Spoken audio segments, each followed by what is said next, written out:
Rays. Wandy takes the mound with a 4-2 record. His ERA is the second lowest in the National League, 1.90. Corey Hart looks at the heater. There is strike one to Hart. 241, 4 homers, 16 runs batted in, a 327 on base average. Lowered last night by going 0 for 4. He smacks a line drive left center field. Michael Bourne with a jump. 1 out.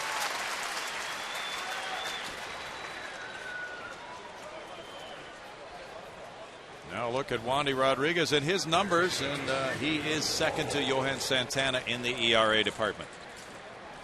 His home ERA 0.67. That's the best in all of Major League Baseball. It's just when you break down the numbers, it's just incredible what he's done so far this year. Has not allowed a home run yet. Has a slugging average against him of something like 268. That's a slugging average. Wow. Bill Hall looks at strike one on the outer edge of the plate. Hall, a 259 hitter with 4 homers, has driven in 10 runs. Hall last night was 1 for 4. He had a first inning single off Mike Hampton. And Hall plays third against lefties. 1 ball, 1 strike. He's been losing a little bit of playing time recently against right-handed pitching. Matt Gamble just came up. He's a lefty hitting third baseman. And Craig Counsell, of course, can play that position quite capably as well. 1 ball, 2 strikes on Hall. But the Brewers are moving right along. They've won 21 of 26. They have a 3-game lead in the NL Central Division. In first place, Ken Maka's club 25 and 14. 7-game winning streak, 13 and 4 in May. 2 balls, 2 strikes, and they've been scoring runs at a good clip. They were held to 4 runs on 6 hits last night, winning at 4-2 and pitching very well with the second best ERA in the National League. It's been quite a nice start for the Brewers. Strike 3. Hall caught looking. 2 outs.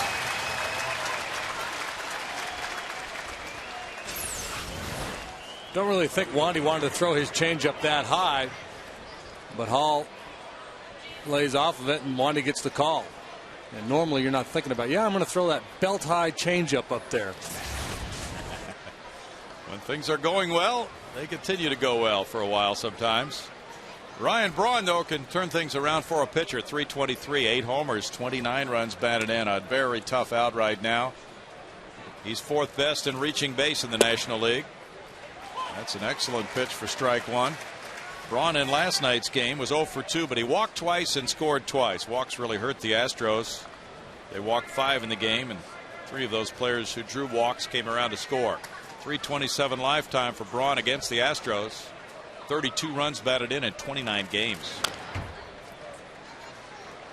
No balls, 2 strikes, and it was an adventuresome Ryan Braun on the base paths last night, scoring 4th and 6th inning runs as the Brewers won by 2. Yeah, he ran through a stop sign. He got hung up between third and home and came out smelling like a rose when Miggy short hopped the throw into Pudge, so he was safe there. And then he scored on a base hit that dropped in front of Hunter Pence. And he took off from second base as soon as that ball was hit. And it was a bit of a high-risk move. Bouncing the curve. Wandy goes to 1-2 with Prince Fielder on deck. Now Mike Hampton's next start will be determined after he throws a bullpen, probably tomorrow. He had a cut on his left thumb last night and came out after 4 innings of work. He would be due to pitch again on Sunday if he's able to make that next start. That will be against the Texas Rangers. Ripped, but on one bounce it goes to Tejada's right, and the throw is stretching Berkman not in time. Braun beats it for an infield hit. He does run well. Yeah, Braun, offensively, the complete package. He's patient, he hits for power, and he's got the speed to beat out an infield hit as well. Not many sluggers are going to beat that one out. And it looked like they got the call right. Delphine Colon is the umpire at first. Braun made that last big stride to get there for Prince Fielder. Fielder last night had an RBI double, 1 for 3 with a walk. There's strike 1 to him. He has walked 35 times this season with a 273 average, 9 homers. 37 runs batted in is tied for the National League top spot. Little hole there under his hands. Well, I was just pointing out that 431 on base percentage. Oh, a pretty beefy number. Yes, it is. 1-1. Doug Melvin had an interesting remark about the walks of Prince Fielder and others. We'll get to that in a moment. Fox Sports Houston has a Twitter page. We're tweeting right now, so sign on for additional information and insight at twitter.com/FS Houston. Fielder obviously on a club record pace for walks. 2 balls and a strike. And he said the Brewers haven't had a guy who's walked 100 times in a year. He said, in fact, there were only 4 players in the National League or in the majors last year who walked 100 times compared to 27 players who struck out 100 times or more. And Fielder is on that very rapid pace to draw a lot of bases on balls. The count here is 3-1 on him. Yeah, and the guys that strike out a lot that also walk a lot, that doesn't hurt you as much as the guys that punch out a lot but hardly ever walk. Yeah. Fielder's 4 for 15 against Wandy. Second baseman Matsui's on the outfield grass, very deep. Foul back, and it's 3-2 to Prince Fielder. Well, the Brewers are one of those teams, though, and they are working the count, and they drew a ton of walks in that series at St. Louis before this one. The 3rd in the league in walks. So they have put a ton of traffic on the bases. Berkman playing behind Braun. Laced up the middle and into right center field. Braun going first to third on the sharp single by Fielder. And Mike Cameron will bat with runners at the corners and 2 outs.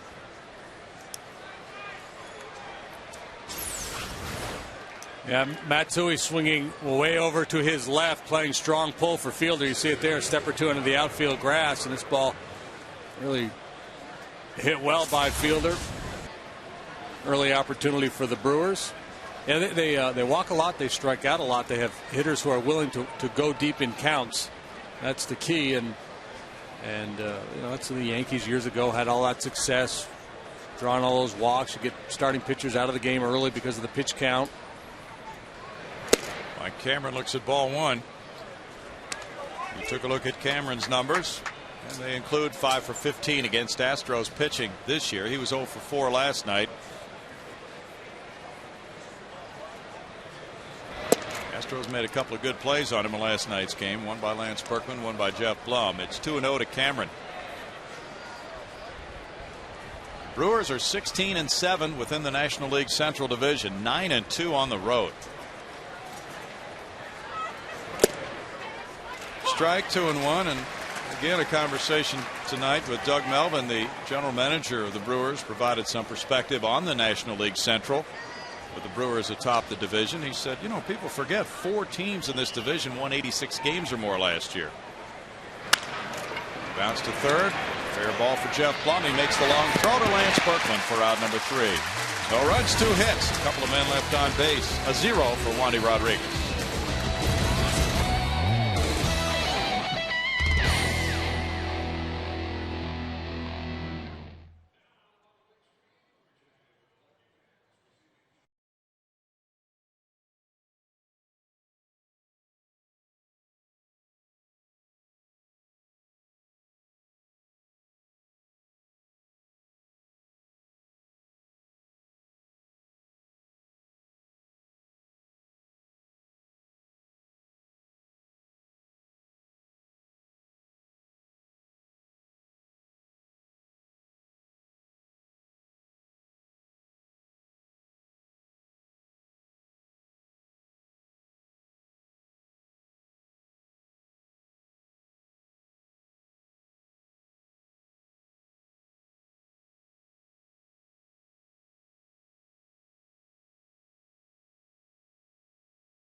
On sounds of the game with the Astros starting lineup.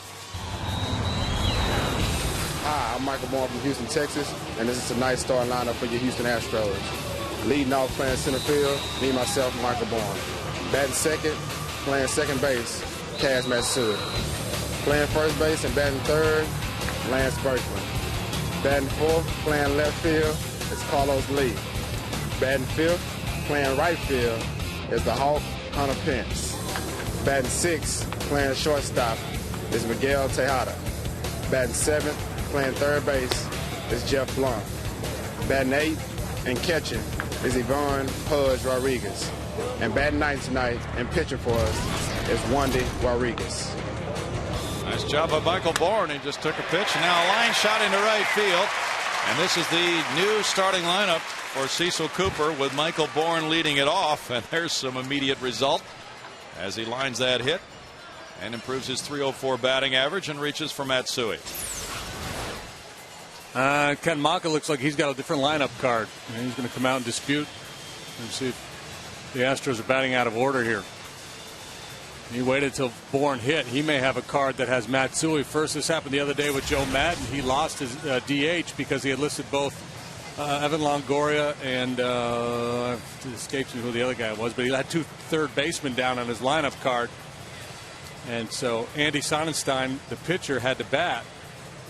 And with Matsui leading off every game, or just about every game so far, you can understand where whether it was Coop or Eddie Romero running down that lineup, that they may have slipped up. They're going to call Michael Bourne back to the plate. And evidently Ken Maka had a point.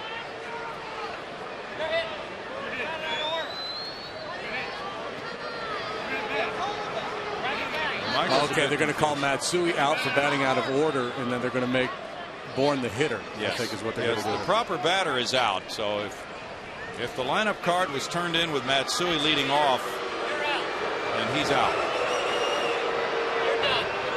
And Bourne will bat again as the number 2 hitter.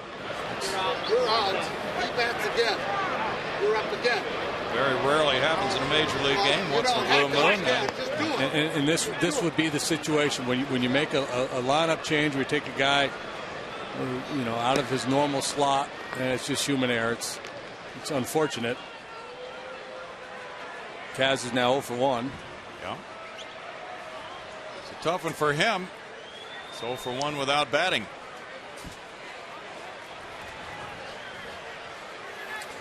And now they're going to call the press box to let everybody know the official notification. So now this is one some people are going to want to blow up, and the manager's not doing his homework at the bench. It's just a human error, just a mistake. I mean, obviously, you wish it hadn't happened. The lineup on the scoreboard, which is not the official lineup as far as the cards being presented to the umpires, shows Bourne leading off. The lineup in the press box showed Bourne leading off, but obviously that's not the card that was handed in to the umpires at home plate, or they wouldn't be doing this.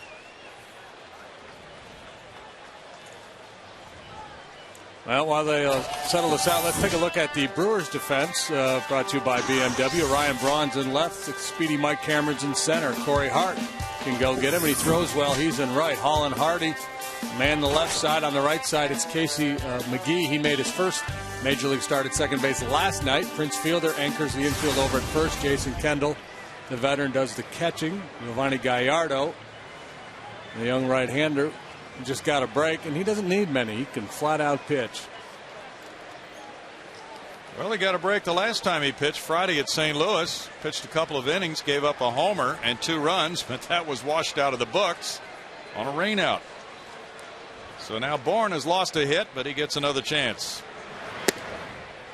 And there's ball 1, and Matsui, of course, lost the at-bat without getting a chance.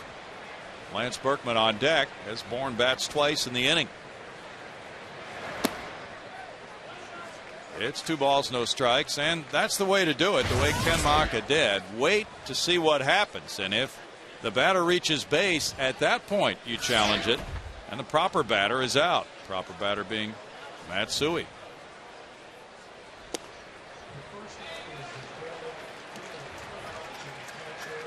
The catcher gets the put out. on that first out of the ball game. That's the way the official scorer is announcing it right now. 3 balls and 1 strike. So that's a 2 unassisted on Matsui to open the game.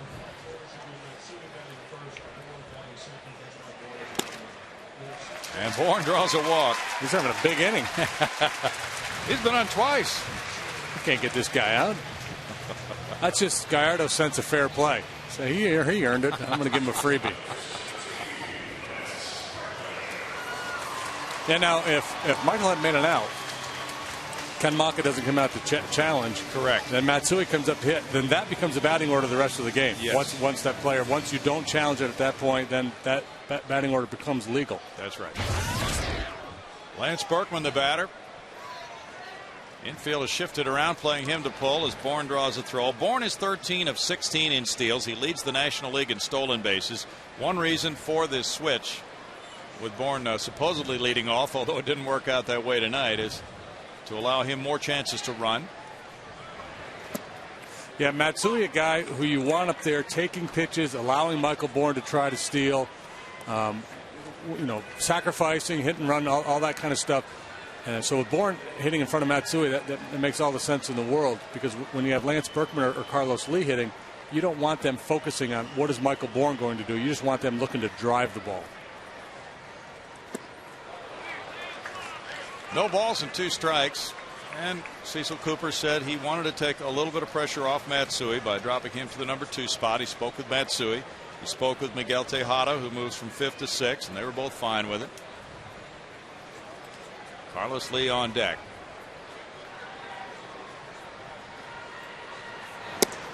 Berkman looks at that one, and it's 1 ball, 2 strikes to Lance, who last night was 0 for 3 with a walk.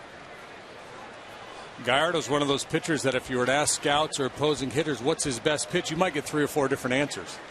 He's got a good lively fastball that he can work up above the hands. He's got a real nice curveball. Also a slider and a change. 2-2. Well, the Astros have seen him pitch fabulous baseball in all 3 of his career starts against Houston. He's won all 3 with a 0.75 ERA. At Minute Maid Park, he's 2-0 with a 1.06 earned run average. Gallardo was born in Mexico, grew up in Fort Worth, Texas, and has really moved up quickly. There you see the major league leaders: Carl Crawford of Houston with 25 steals, and Michael Bourne of Houston in 5th place in the major league stolen base race. He's going. Line shot right center. He's going to keep going all the way to home plate to make it 1-0 Houston. Berkman for second. RBI double, Lance Berkman.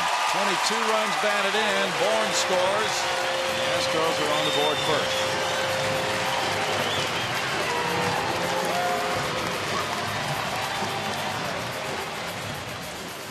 Double number 5 for Lance to go with 8 home runs. Last week or so, he's really been swinging it well. Went down and got what appeared to be an off-speed pitch. Michael Bourne peeking over his right shoulder, sees that ball split the gap. He says, I've got one place to go, and that's homeward bound.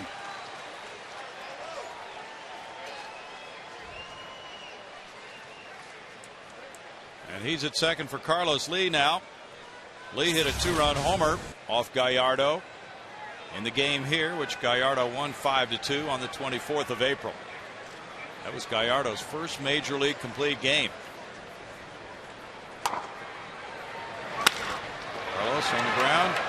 Olay for Bill Hall. He throws behind. Berkman is safe. Wow. Why did he throw there? That was not a clear-cut play to get Berkman, and went back in. He had the out at first base. He disdained that and tried a gambling play throwing behind Berkman. That is a rare play for a third baseman, even though he was moving in that direction. Yeah, I just think instincts took over for him. I think as he fields this ball, he sees Lance come off the base, and for whatever reason thought he had a play on him. And really not that close. You got to go to first base there for Billy Hall. So now it's Hunter Pence with runners at first and second on a fielder's choice play, allowing Lee to reach. Pence takes a strike. 336, tied for 9th best batting average in the league now. 4 homers, 15 runs batted in, a .408 on base average, and he goes into the 5 spot tonight. He faced Gallardo growing up in North Texas. This move to 5th could give Pence, of course, more RBI opportunities than he was getting in the 6th spot.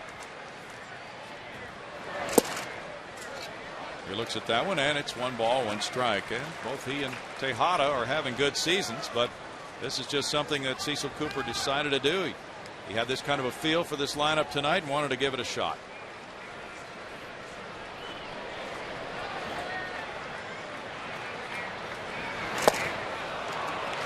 1 ball, 2 strikes to Hunter Pence. Yeah, among the many decisions a manager makes every day over the course of a week or so, who bats 5th and who bats 6th, not a real big deal. I mean, you can pretty much flip a coin every day and throw somebody in there. The job description is pretty much the same. Ground to 3rd, foul. Still 1 and 2. Hunter Pence is hitting .407 in the month of May. That's 5th best in the National League. His 5th franchise history in both May batting average and on base percentage. There you see the leaders: David Wright, Ryan Zimmerman, Henry Ramirez, and Carlos Lee are ahead of him. Big fat numbers, my goodness. And David Wright's stealing a bunch of bases too. Yeah, he is. Astros have won 6 of their last 9. They're 8-7 in May. Their winning percentage against Milwaukee, .573, their best against any club. Bouncer over the mound, second base. There's 1 out, and McGee takes care of the double play, 4-3. And the Astros get a run on 1 hit. They leave a man. After 1, it's 1-0 Houston.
The Houston Texans teammates, we're out here taking some hacks and raising money for the Greater Houston Boys and Girls Club. And Eric, as defending champion, you came out here on a mission and you did a pretty good job. Yeah, I got a couple out, and the whole team did a great job. All 10 guys gave up their time to come out and help the Boys and Girls Club, and it was a lot of fun. Well, of course, Matt Schaub walked away with the hardware. He won the most money in the 3 rounds. But then, those bonus balls came up. Tell us kind of what our Reliant Energy president said to you and kind of what happened after that. Well, we had done our thing, and I think they wanted to try to get more money raised, and he said, "I'll give you 1 swing for $20,000." And so I said, "How about 2 for $10,000 each?" He said, "Okay," and then I ended up hitting both of them out up at Upper Deck. So it was a lot of fun. I think it kind of was a great climax of the whole event. Yeah, it was pretty awesome. But really the great thing about it, and we mentioned the Boys and Girls Club, all those kids were out here watching that happen. And as fun of an event as this is for you, that's really what it's all about, isn't it? Absolutely. I mean, it's a lot of fun for us to come out here do what these guys do, but at the end of the day, we're helping the kids, and we're helping them, get a step up on life, and helping them build shelters and build everything that they do at the Boys and Girls Club. So that was, ultimately that's what it's all about. All right, well, good job today. Crushing blows from you. The Astros themselves were impressed, so nice job. Thank you. All right, guys. We'd put him in a uniform if we could find one big enough and have him pinch hit. No doubt. Yeah, that was fun. He put on another show as he did last year. Casey McGee, the batter.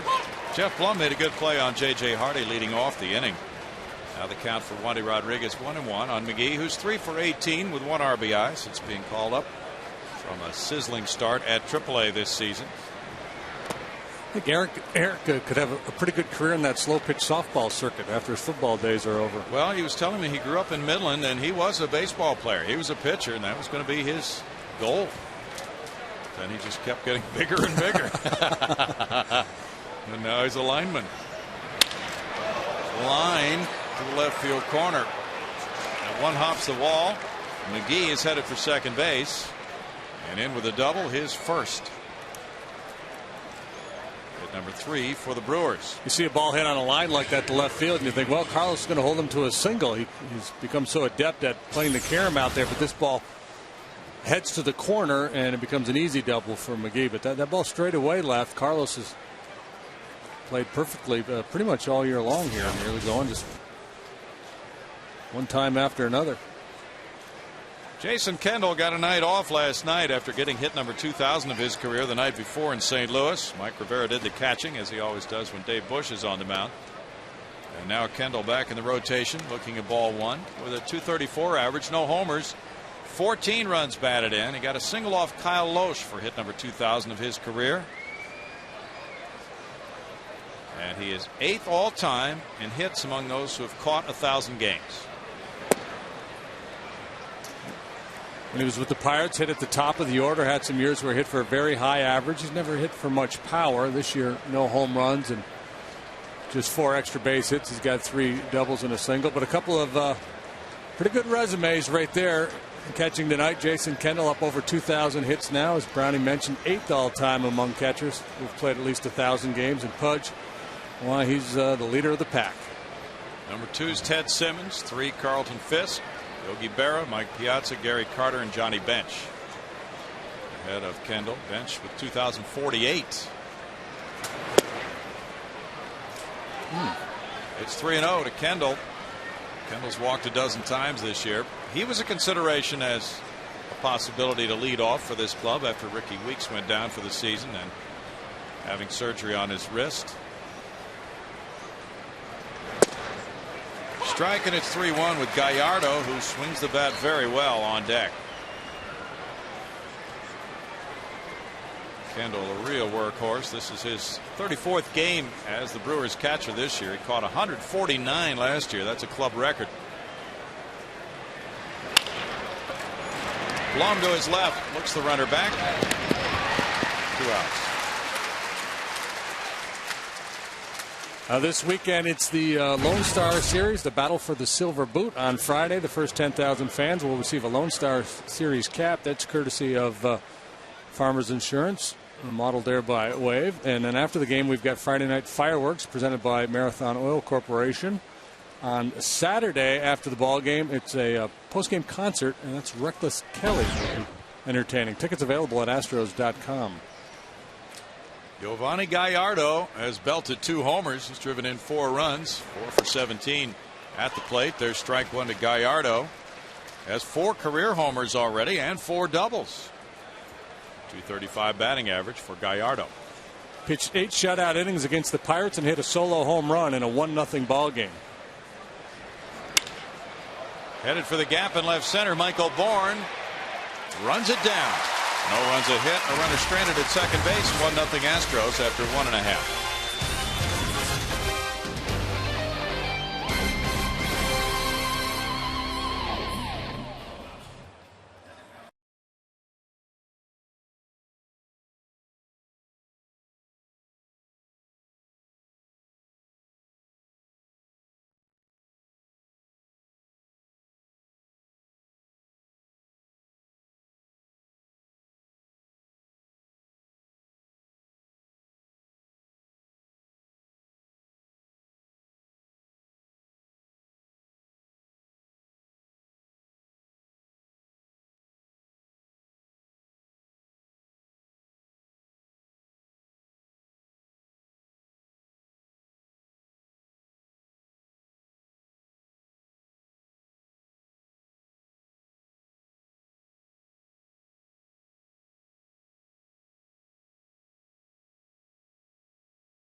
from ballpark supervisor Porfirio Franco. Well, how many balls did you catch already? We haven't got any. He's got one. Well, what is your glove? I forgot it. Well, it's very nice to have you here. You have a good time, all right? Yeah. How you doing? Everything all right? You need help? I think we're good. Yeah? Are we walking the right way? Yes, you are. You go to section 108, take the escalators up.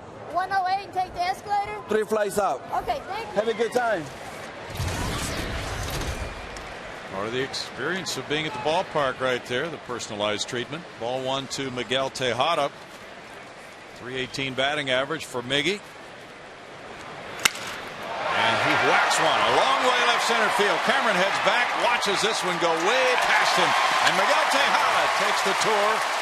It's home run number 3.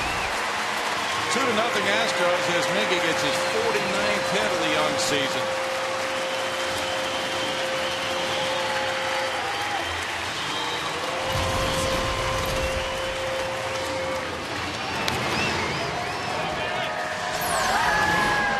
It took Miggy a while. It went a long time between home runs, but has found that power stroke in recent weeks. Last couple weeks, starting to hit it with more authority. He's been getting plenty of hits all year long. Been a hit machine, and usually they come in bunches for him. Jeff Blum looks at the curve for ball 1. So Tejada ripping his 3rd homer, getting his 22nd run batted in. Gives the Astros a 2-run lead with nobody out. And Blum takes that one for ball 2. Jeff coming off a very good road trip. He hit .353 on that trip. .259 for the season. No homers, 12 runs batted in. Fastball is good for a strike. That makes it 2-1. Last night, Jeff was 0 for 4. The Brewers snapped his 4-game hitting streak. He came up with the bases loaded and 1 out in the 4th inning and popped up. 2 men on, nobody out in the 6th. Hit a fly ball to center. It was a tough night for him at the plate. 3 balls and a strike.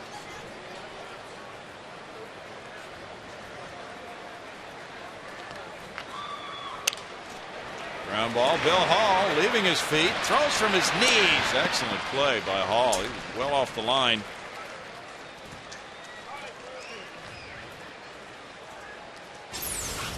And that time there was no option. There was only one play because nobody was on base. So from the knees, Billy Hall throws a strike to Prince Fielder to get Blummer. And Jeff got beat by that 3-1 fastball. Coming up later in our Dodge Grab Live feature, Chris Sampson tells us what is on his iPod. Stay tuned for that. He's in the bullpen along with Jeff Fulcino, who pitched so well last night. 3 perfect innings. Number 39. Pudge Rodriguez, the batter. There's ball 1. LaTroy Hawkins feeling much better and ready to go tonight. .276 for Pudge. 5 homers. He's driven in 19. He's getting some good cooking this week here in Houston. His mother's in town. 1 ball, 1 strike. What does she fix for him? Well, he didn't say, but you know, his dad was in town in Chicago. He hit his 300th home run for Dad. He said he kind of alternates between Mom and Dad visiting during the season. So this week it's Mom, and you can be assured that he is well taken care of in the food department. 2 balls and a strike. We'll have to ask what his favorite dish is. Wandy Rodriguez on deck.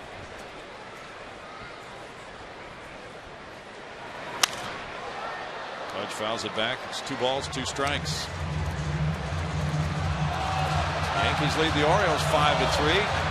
They're at the end of the 5th inning at Yankee Stadium. Phil Hughes going for New York against Jeremy Guthrie. Adam Jones hit his 9th home run for the Orioles. What a player. Man, kid's got all kinds of ability. They say he's a 5-tool guy. 3 balls, 2 strikes. Ty Wigginton, number 3 for the Yankees. 3 homers in the 2nd inning alone. Nick Swisher, number 9. Robinson Cano, his 7th. Melky Cabrera, his 5th.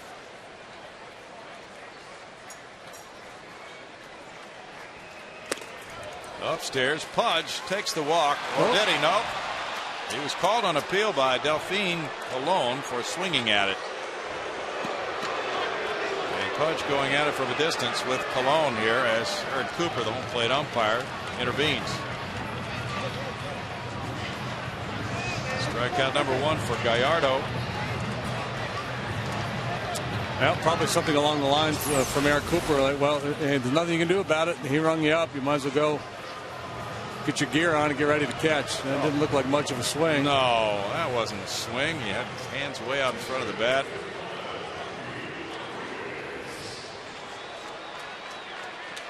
Now Bill Castro is on his way to the mound. Pitching coach for the Brewers. Longtime bullpen coach. With Mike Maddox moving to the Texas Rangers this year, Castro gets a shot at the pitching coach job, and his troops have done exceptionally well. The Astros are celebrating 10 years here in Minute Maid Park. Help us pick the top moment in the park's history with our bracket challenge. You'll find it at Astros.com. You can cast your vote today. Well, there's Craig Biggio's final game. That was a big moment. And there's everybody hugging. Those are always big moments.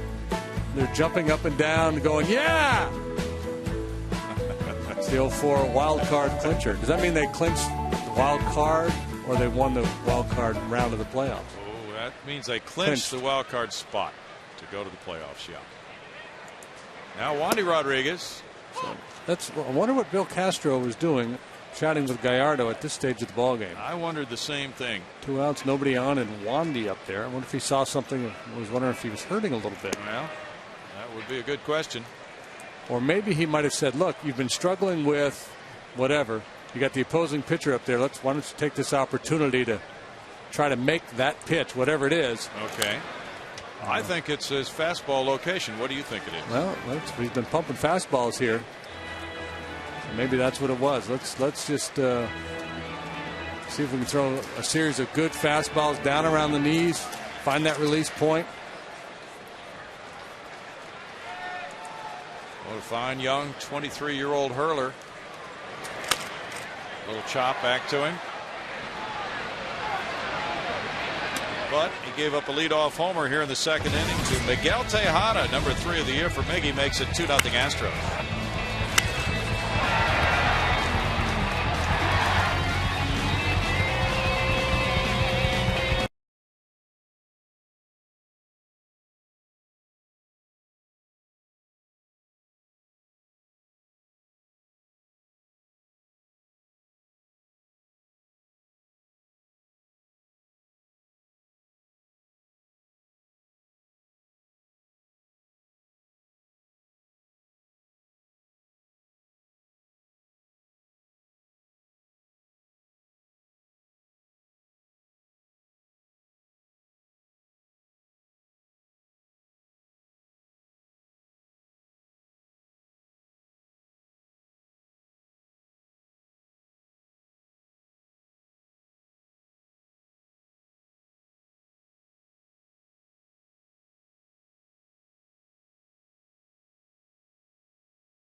That home run, and that home run gets the Boys and Girls Club an additional $500 paid by Reliant Energy, who sponsored the Home Run Derby earlier today. And any Astro that hits a home run throughout the rest of the game, they will be donating another $500. I'm joined by Jason Few, who is the president of Reliant Energy. And Jason, how fun was that event today, the Home Run Derby before the game? Oh, it was a great event. You know, at Reliant, we're just really excited to be a partnership with the Boys and Girls Club, as well as the Texans and the Astros. And it's really all about the kids. And we owe a lot to our customers that really make it possible for us to be good stewards in the community in which we do business. And you couldn't have asked for a better event today. And, you know, you were out there kind of running the whole show and really trying to get these guys, trying to get them jacked up. Eric Winston had a great showing out there once again. You can see he's going deep here now.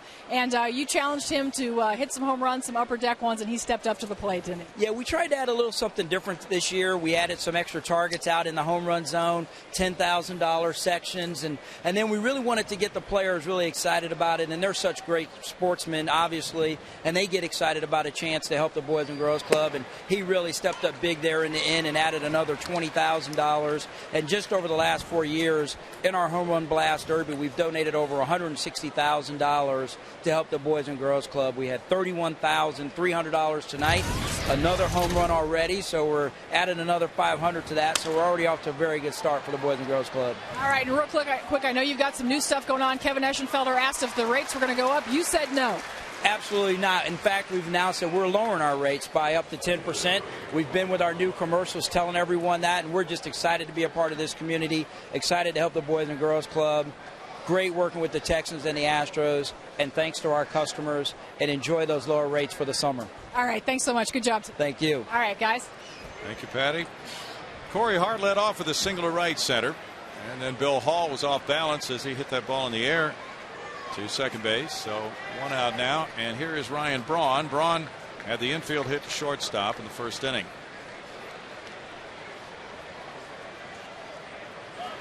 And the throw goes over. Hart moves around well. He's 3 for 6 in stolen bases. Brewers, though, do not really do a lot of running because of the power they have on their club. They're 11 for 20 in stealing bases this year. Yeah, that's not a real good number. As a matter of fact, that's a bad number. That is a bad number. Combination of Wandy on the hill, the lefty with Pudge behind the plate. Don't think they'll be trying to do much running, at least not in the early going. Maybe play for a run late in the ball game. They're going to rely on their power. Hart stole 23 bases last year, and that same number the year before. Braun looks at ball one. The Marlins beat the Diamondbacks in the first of a doubleheader, 8-6 in Florida. Dan Ugla homered and drove in 4. Diamondbacks pitcher Scott Schoenweis lost his wife. 39-year-old Gabriel Dawn Schoenweis died today. 2 balls, no strikes.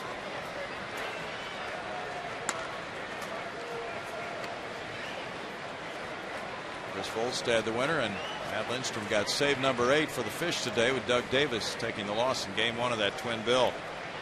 Rough year for the D-backs. They're 15-24 now. Strike to Braun, and it's 2-1 to Ryan.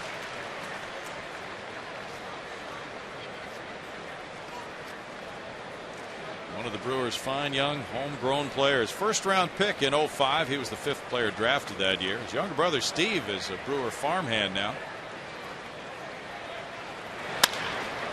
Fly ball to center. Bourne started out very deep, went a little bit deeper. 2 outs. Well, we mentioned earlier about the Lone Star Series coming up this weekend with the Rangers in town on Sunday. It's a 105 game, and the first 10,000 fans will receive a Lone Star Series t-shirt. That's courtesy of Cons. 1-877-9-ASTROS or astros.com. Interesting weekend coming up with the Rangers here.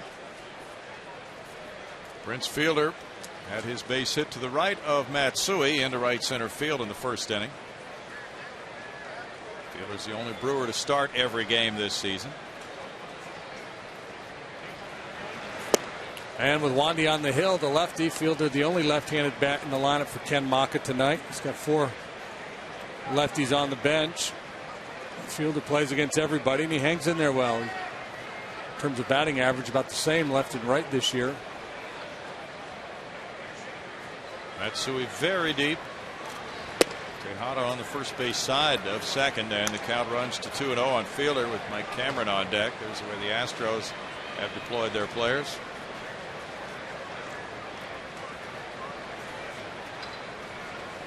Milwaukee 3-1 against Houston. Fielder hanging in well against lefties.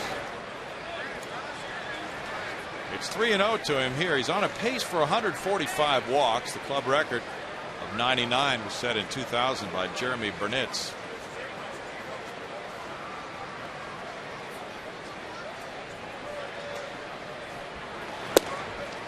Strike to Fielder. That makes it 3-1 to Prince.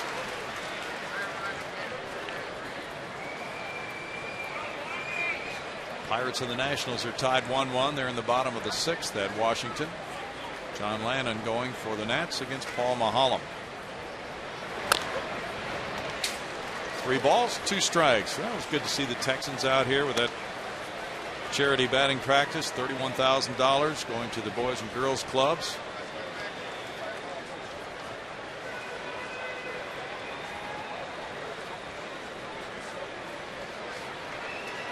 First place week here in Houston with these 2 clubs atop the NL Central in the Brewers case and the AL West and the Rangers case coming into play the Astros.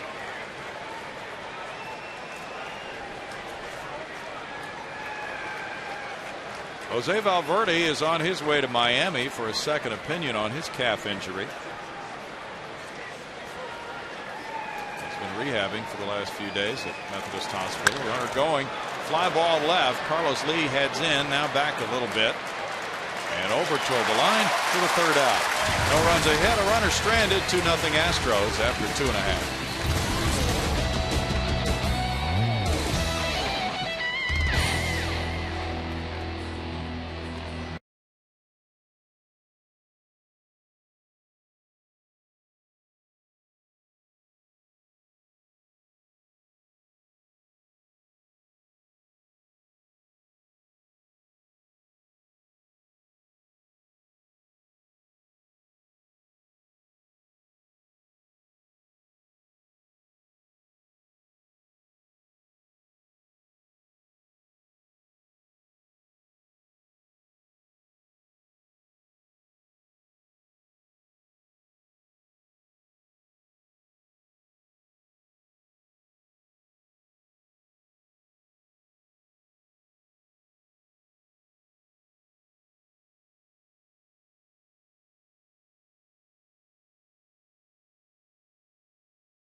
By Reliant Energy and by Southwest Airlines. On this gorgeous clear night, it is 2-0. The Astros leading the Brewers. And now the bottom of the 3rd brings Kazuo Matsui to the plate for the first time. There's strike 1. And he is the leadoff man. He thought he was batting second. But Michael Bourne opened the game with a single, and then that lineup was challenged by Ken Maka. And apparently that's not the lineup that was turned in to the umpiring crew, and so Matsui was declared out. Bourne went back to the plate, batted again, and walked. So Matsui's 0 for 1 without having batted tonight. You know you're going bad when you're 0 for 1 and you haven't even been to home plate. That's the way Bourne opened the game. Mike Riley, the crew chief, said you're going to have to come back to home plate and bat again. And then Bourne walked and scored on the RBI double by Berkman. Now Tapper over the mound. J.J. Hardy with a quick release. Just gets Matsui. Now Hardy opted to wait back to play a little bit more convenient hop, and it almost cost him. His quick release bailed him out. Cecil Cooper out there to challenge that one. Delphine Colon with another contested call. Called Pudge Rodriguez for swinging the bat on a 3-2 count in the 2nd inning.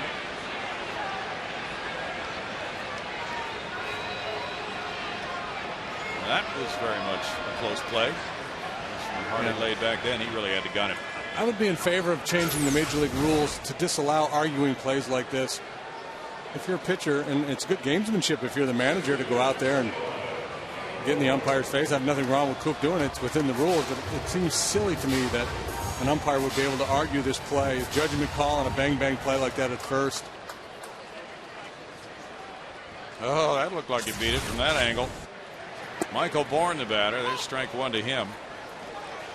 Michael walked and scored on the Berkman double. He was running on that pitch.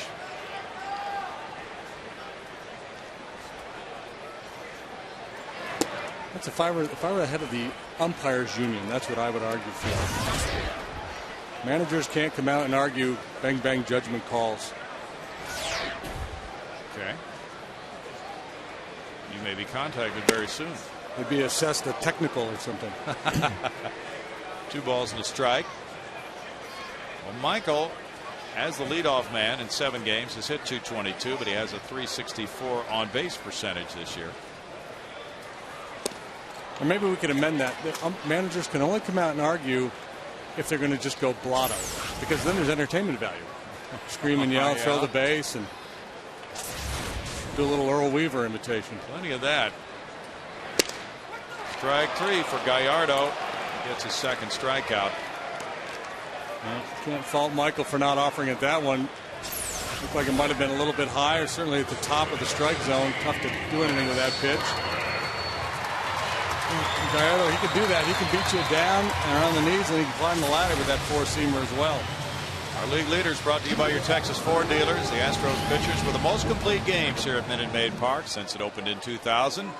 Roy Oswald has 12. Chris Holt, Andy Pettit, Shane Reynolds, Wade Miller with 2, and there are some others with 1. We have a Chris Holt sighting. Yeah. Is he still living in the Dallas area? No idea. Lance Berkman with the RBI double. Off to a good start tonight. He just took strike 1. Fouls that one back. 0-2. Richard Justice wrote a pretty insightful column on Lance today in the Houston Chronicle. Lance talking about how very difficult hitting a baseball can be at the major league level, and how it's really tough to explain how these slumps get started. He said he's heard it all. Your body's jumping out, your hands aren't staying back, all the things that hitters normally hear when they're slumping. And he said the doubts start to creep in. You know, do I still have it? And I imagine that every player at some point or another faces it. And the difference with Lance now is he's 33. As you get a little bit older, you start to think, gee, am I really in decline here, or is this just a slump? 2-2. It's not unprecedented for hitters to start to go downhill as they enter their mid-30s. It would be a little bit surprising given how good Lance has been. You know, when you consider guys like Berkman and Bagwell and Biggio, you put them on a different level. 3-2 now. Their career arc doesn't follow the same path as most guys. No. There are plenty of examples of guys who really have had a precipitous drop off after age 33, but I don't think Lance will be joining that company. Fouls it back. Still 3 balls, 2 strikes. Our Reliant Energy power play will show you Michael Bourne running on the pitch and Berkman driving the ball to the gap in right center field.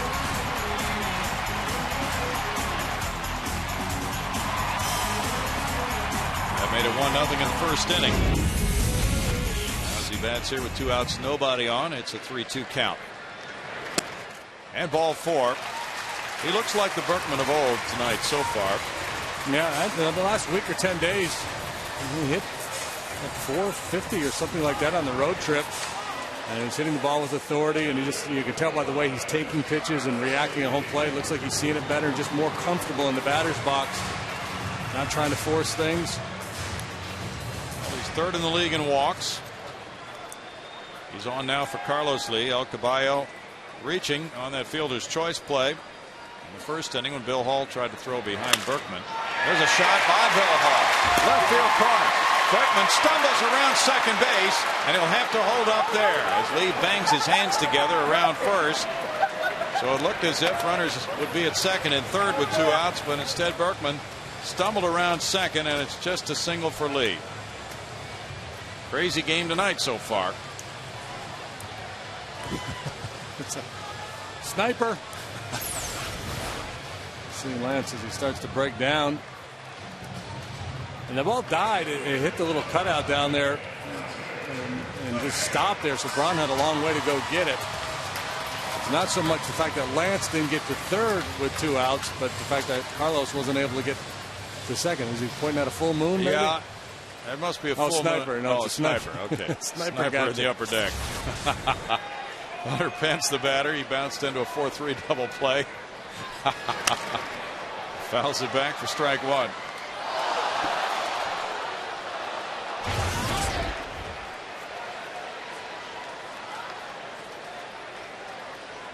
Hunter is third in the National League in batting average. Right-handed hitters against right-handed pitchers. He's hitting .367 against righties. This right-hander has been very difficult. Right-handed hitters are hitting .169 against Gallardo this season. Prince fielder talking with Carlos Lee.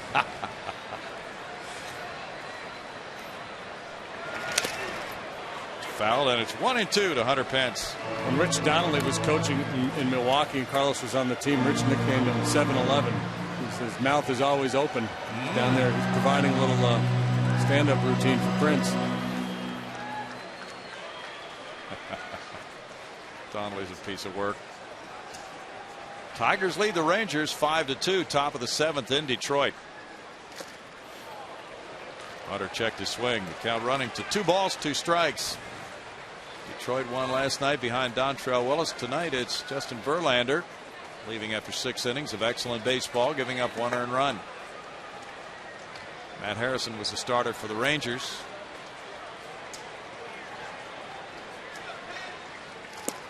So Rangers come to town after facing that pitching in Detroit. And maybe they'll be a cold team, or maybe they'll just be a mad team. Yeah. And Dontrell Willis back in a big way last night. Verlander having a big night tonight. He leads the American League in strikeouts. 3-2, 2 outs. The runners will be moving. And it's foul back. Yeah, that's a risky pitch right there. The slider out of the zone, you know, you could get away with. You leave that breaking pitch in the strike zone 3-2 here, you're asking for trouble. The slider anyway. Hunter's seen enough of them over the last couple of years to realize a lot of right-handed pitchers are going to try to go away with that breaking pitch on him. That's one of the reasons why he's doing so well this year. Fastball drilled to center field. Cameron backing. Long way back for Cameron. Extra bases. Up on Taos Hill. Boatman scores. Lee behind him. Pence on the way to third. Hardy's relay not in time. 4-0 Astros. Pence drilled a shot all the way up to the edge of Taos Hill for his second triple. He now has 17 runs batted in. Well, that gives you an idea how strong he is, because it looked like that ball actually got in on him a little bit. The high fastball, and he's able to get the hands in and throw the barrel of the bat on it. That ball looked like it was in just a little bit, but still able to drive it over Cameron's head out there. It was playing a very shallow center field. So Lance's stumble at second base, inconsequential. Yes. Swing of the bat. Cameron tracked it all the way down. Now runner at third for Miguel Tejada. He homered. Ball 1 moves him back. Gallardo brought an ERA of 3.09 into this game. He had been hit not much at all. 33 hits allowed, 46 2/3 innings. He's surrendered 4 hits so far. And there's a play by the second sack of McGee for the third out. But the Astros cash in with 2 runs on 2 hits. They leave a runner at third. After 3, it's 4-0 Houston.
Terrell Willis last night got his first win since September 25th of 07. Todd Helton got career hit number 2,000. Joel Pinheiro with his first shutout since 03. And Eric Chavez has a back injury, which puts his career in jeopardy. He's going to try to rehab for about 4 or 5 weeks. Fourth inning underway with Mike Cameron batting. 4-0 Wandy Rodriguez with the lead, and there's ball one. Cameron grounded out to third with 2 men on to end the top of the first inning. Well, the way Wandy's been pitching this year, give him a 4-0 lead, especially in this ballpark, and it feels like a W. I know there's a lot of firepower in that Brewer lineup and plenty of baseball to be played. But you certainly like your chances. The way the lefty's been pitching this year, it's been incredible. 2 balls and a strike to Cameron.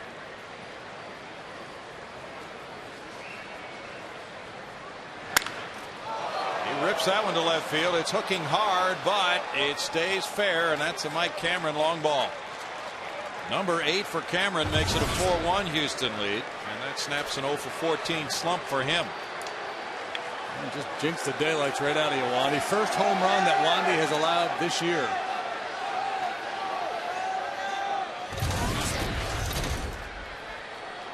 "55 innings of homerless baseball for Wandy until that blow."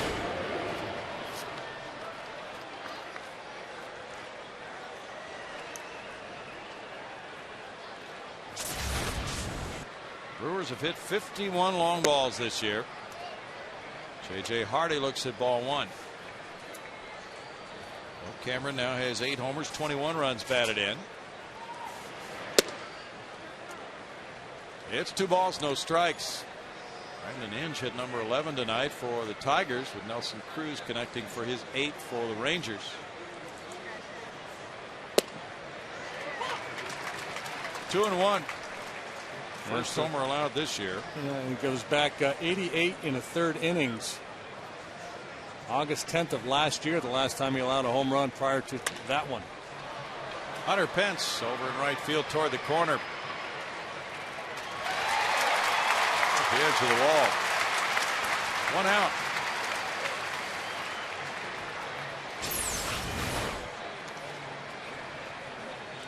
That's the longest homerless streak by an Astros pitcher since Juan Augusto, a lefty reliever, had a streak of 91 2/3 innings without a home run. July 4th of 89 through July 2nd of 90. Yeah, and it's interesting because Wandy's not a guy who features a real power sinker, or you think of an extreme ground ball pitcher, but he's been able to keep it in the yard. Curveball to McGee. Ball one. Only Zach Greinke had a longer streak in the major leagues active coming into this game tonight than Wandy. Matsui flips over to Berkman. 2 outs right after the home run. Wandy regroups, and it'll be Kendall next. Aflac trivia time. Name the 4 opposing starters who have 2 complete games at Minute Maid Park. Let's see. I would guess Zambrano. Okay. How about Jeff Suppan? Strike to Jason Kendall, who grounded out to third in the second inning. He's probably had as many turns in this ballpark as anybody. Yeah. I don't think Chris Carpenter has pitched all that much here because of his injuries, but maybe he's one of them. I like Carpenter. Okay. No balls, 2 strikes. Complete games at Minute Maid Park by opposing starters. Soft liner, Tejada gloves it. The home run by Cameron gives the Brewers their first run of the night. It's 4-1 Astros in the 4th.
Chris Carpenter, John Lieber, Ben Sheets, and Dontrell Willis.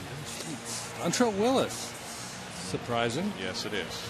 How many starts has Dontrell made in this ballpark? Couldn't have been many. Somebody will tell us. 3 or 4, maybe. Giovanni Gallardo threw 106 pitches in his win on the 24th of April, 61 tonight. He's going to have to be very efficient and very good if he's going to complete a ball game here tonight. Gallardo with that 4-1 record, trailing by the same score, 4-1. Bottom of the 4th inning, Jeff Blum, he grounded out to third. And he couldn't stop the bat once he started it on the changeup for strike 1.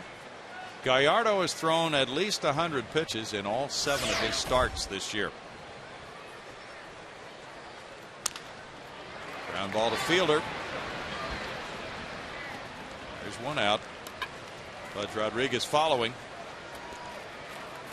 The Astros have 6 regulars hitting .314 or higher this season.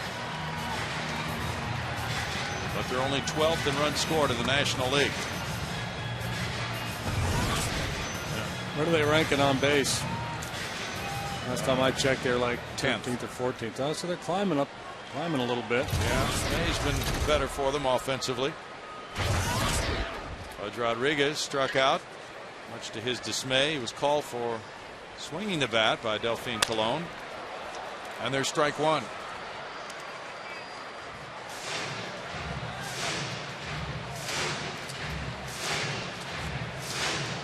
Astros are hitting .294 as a team in May. That's second in the majors.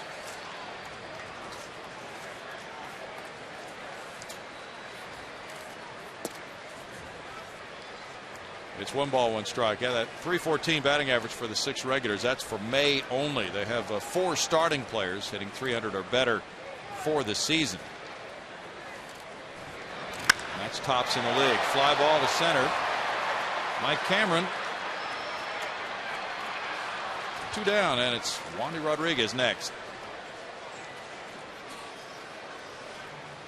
The Astros in the month of May are 8-7. They were 17-20 overall coming into this game. They've hit much better. They've scored quite a bit better, 5.5 runs per game. Pitching's needs to step it up a little bit. Yeah. We talk so often, especially early on, about wasting good pitching.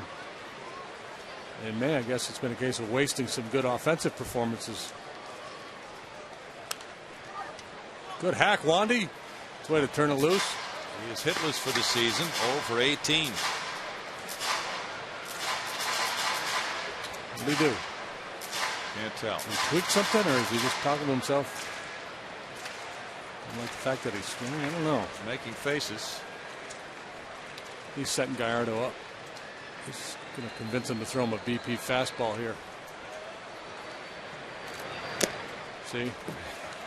Pretend you're hurt, like you're not going to swing again, and then try to hit it to Conroe. Very stylish ladies back there. Did you notice them today, Brownie? No, didn't notice. Right behind home plate. What are they Very featuring? stylish ladies. Yeah? Yeah, right there. The hat. Spring colors? Oh, the hat. And the other lady had her shades on, the jeweled shades, but she took them off as the sun went down. Well, Gene was in the dark last night outside the Astros clubhouse. Oh, there's that hat. Yeah. Looks like she came from the Derby. That's a derby. Now, Gene, who works outside the Astros clubhouse, was in the dark all night. He brought his sunglasses in to work with him and didn't have his regular glasses.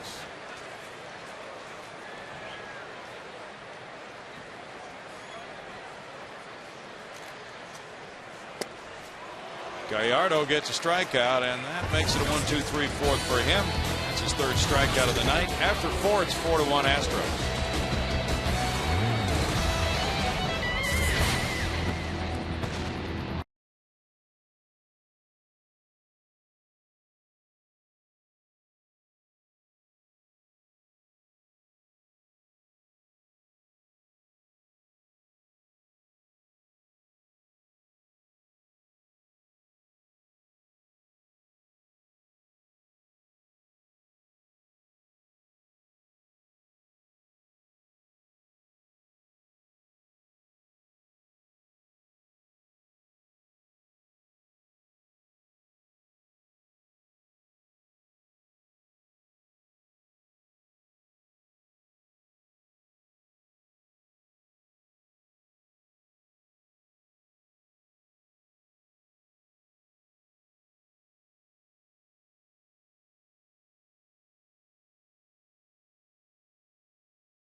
Up here in the suites, joined by an Olympic medalist, Cullen Jones. Won gold in Beijing, the 4x100 men's relay. Threw out the first pitch today. Pretty exciting for you out there. I know you were nervous, but you did a good job. Absolutely. It was my first time throwing from the mound, and it is very much so downhill. I didn't notice that until I threw it for the first time. Aren't you glad you stood on the mound? He tried to stand up on the grass, and I said, absolutely not. A world-class athlete, you're throwing from the mound. It was the first time I didn't get a practice, but I did pretty well from the mound. I was pretty happy with it. All right, tell us a little bit about Beijing. I mean, that was the race, of course, that the French were kind of talking a little bit of smack, and you guys came back and really gave it to them. Oh, definitely. We sat together, all four of us, and said we were going to put on a show. We were going to do the best that the U.S. can put up. And we went out there and absolutely did it. We swam what our coaches wanted us to swim, and we came home with the gold, so we were very happy with it. Now, you are in town, though, kicking off a new initiative, Make a Splash. Tell us a little bit about that. Well, Make a Splash is really our initiative to try to push more and more kids to understand the importance of learning how to swim. I got the alarming statistics right after I became a professional athlete that African Americans drown 3 times more likely than any other race in the nation. So, I mean, with that platform that they've been giving me with being a professional, I felt like I needed to work on that. And I jumped on with Make a Splash and try to help kids have no excuse to learn how to swim. And today, here in Houston, you went out to Aldi and you went out to a school, talked to about 1,000 kids. How did that go? Well, thanks to ConocoPhillips and thanks to the USA Swimming Foundation, I was able to come out here, and all the kids are actually, most of the kids are here, 1,000 of them are here, and we really started a fire with them, and they're really interested in getting into the pool, and that's what we started this for. All right, good job. Nice to meet you. Great talking to you. And for more information on that, just go to makeasplash.org, guys. Thank you, Patty. 1 out as a strikeout of Gallardo began the 5th inning for Wandy Rodriguez. Now it's Corey Hart. Hart hit a liner to center and then got a hit to right center field. 1 for 2 tonight. I'm in the dark on this one. I didn't know there was such a thing as professional swimming. I didn't either. Broken bat, foul ball. There's strike 1. There's a swimming channel, though. We found that out this week. Is it really? Yeah. Michael Phelps is back to racing again. They televised his race.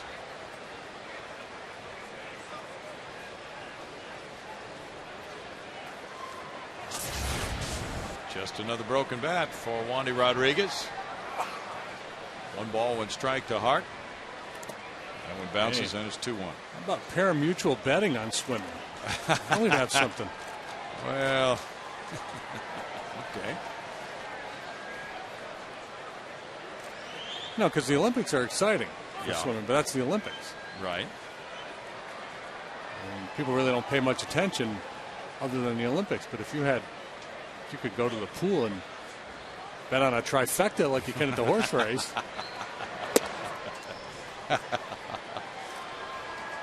3 balls and a strike.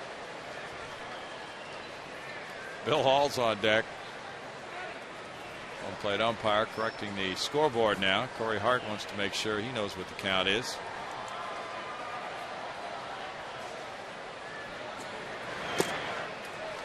Three and 2. Wandy is trying to win his 3rd in the month of May. He's never won 3 in the same season during the month of May. Last won 3 games in the same calendar month in July of 2008. Foul ball keeps the count at 3 balls, 2 strikes. He's shooting for win number 5 of the year. And you saw him pump his fist out there a little bit in frustration. He made the pitch he wanted to make, and Hart just got a piece. He threw him a 3-2 changeup down around the knees, and he had Hart out in front, and he just got a piece of it to stay alive. He's 3 and 5 lifetime against Milwaukee. Fouled away. And so they went soft away and now fastball away. You got him looking out there to see if they try to jam him with the fastball. The problem with that is, of course, you want to be able to throw a strike here. You don't want to walk him with the 3-run lead. And that inside fastball that's on the plate, that's a dangerous pitch. Curveball got it. Yeah, when in doubt, go with Uncle Charlie. Go with his best pitch. That's just a dandy of a curveball. He got Gallardo with the curveball, and now Corey Hart. He went changeup, fastball, curveball, breaking out all the weapons to finally polish off Corey Hart.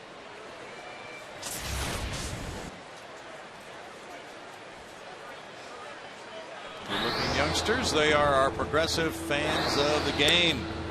They're all painted up for this one tonight. Are they twins? Hey, there's the old prospector. Bill Hall's 0 for 2. There's strike one to him.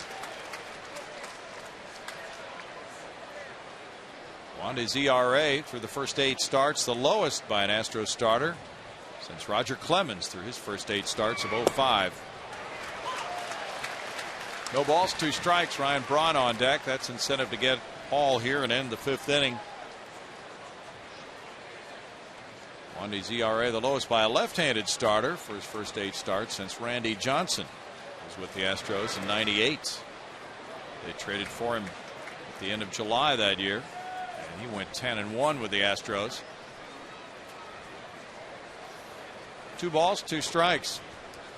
Well, you know, if Wandy keeps this up, we're going to have some kind of a Wandy fan club. You know, we got the Wizard of Oz and the Pumas and the Caballitos.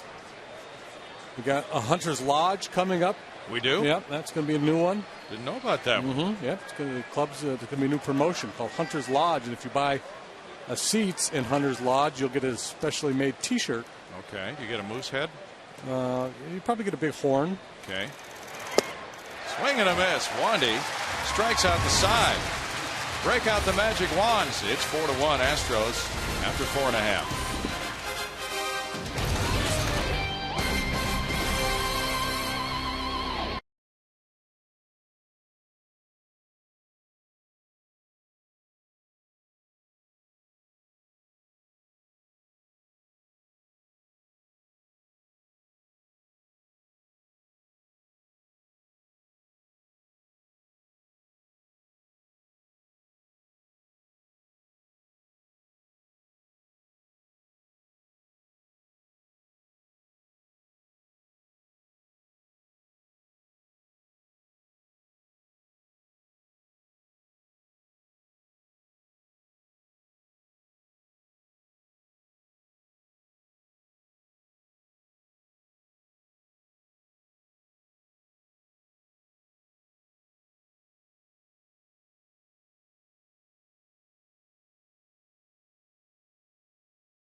First time the Astros have scored more than 2 in a game off Gallardo. His career start against Houston. He throws ball 1 to Kazuo Matsui, who is 0 for 2 in this game, to be followed by Bourne and Berkman in the Astros 5th. Bill Hall in the grass at 3rd. Matsui has a 1-1 count. There's the way the infielders are shaped for this at bat for Matsui.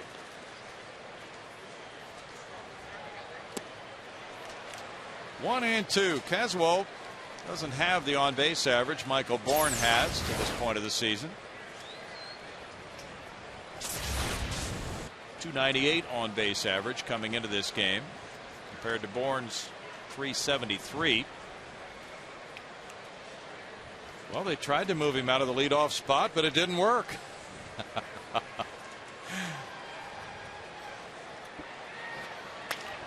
And he shoots one fair into the left field corner. Matsui heads for a double.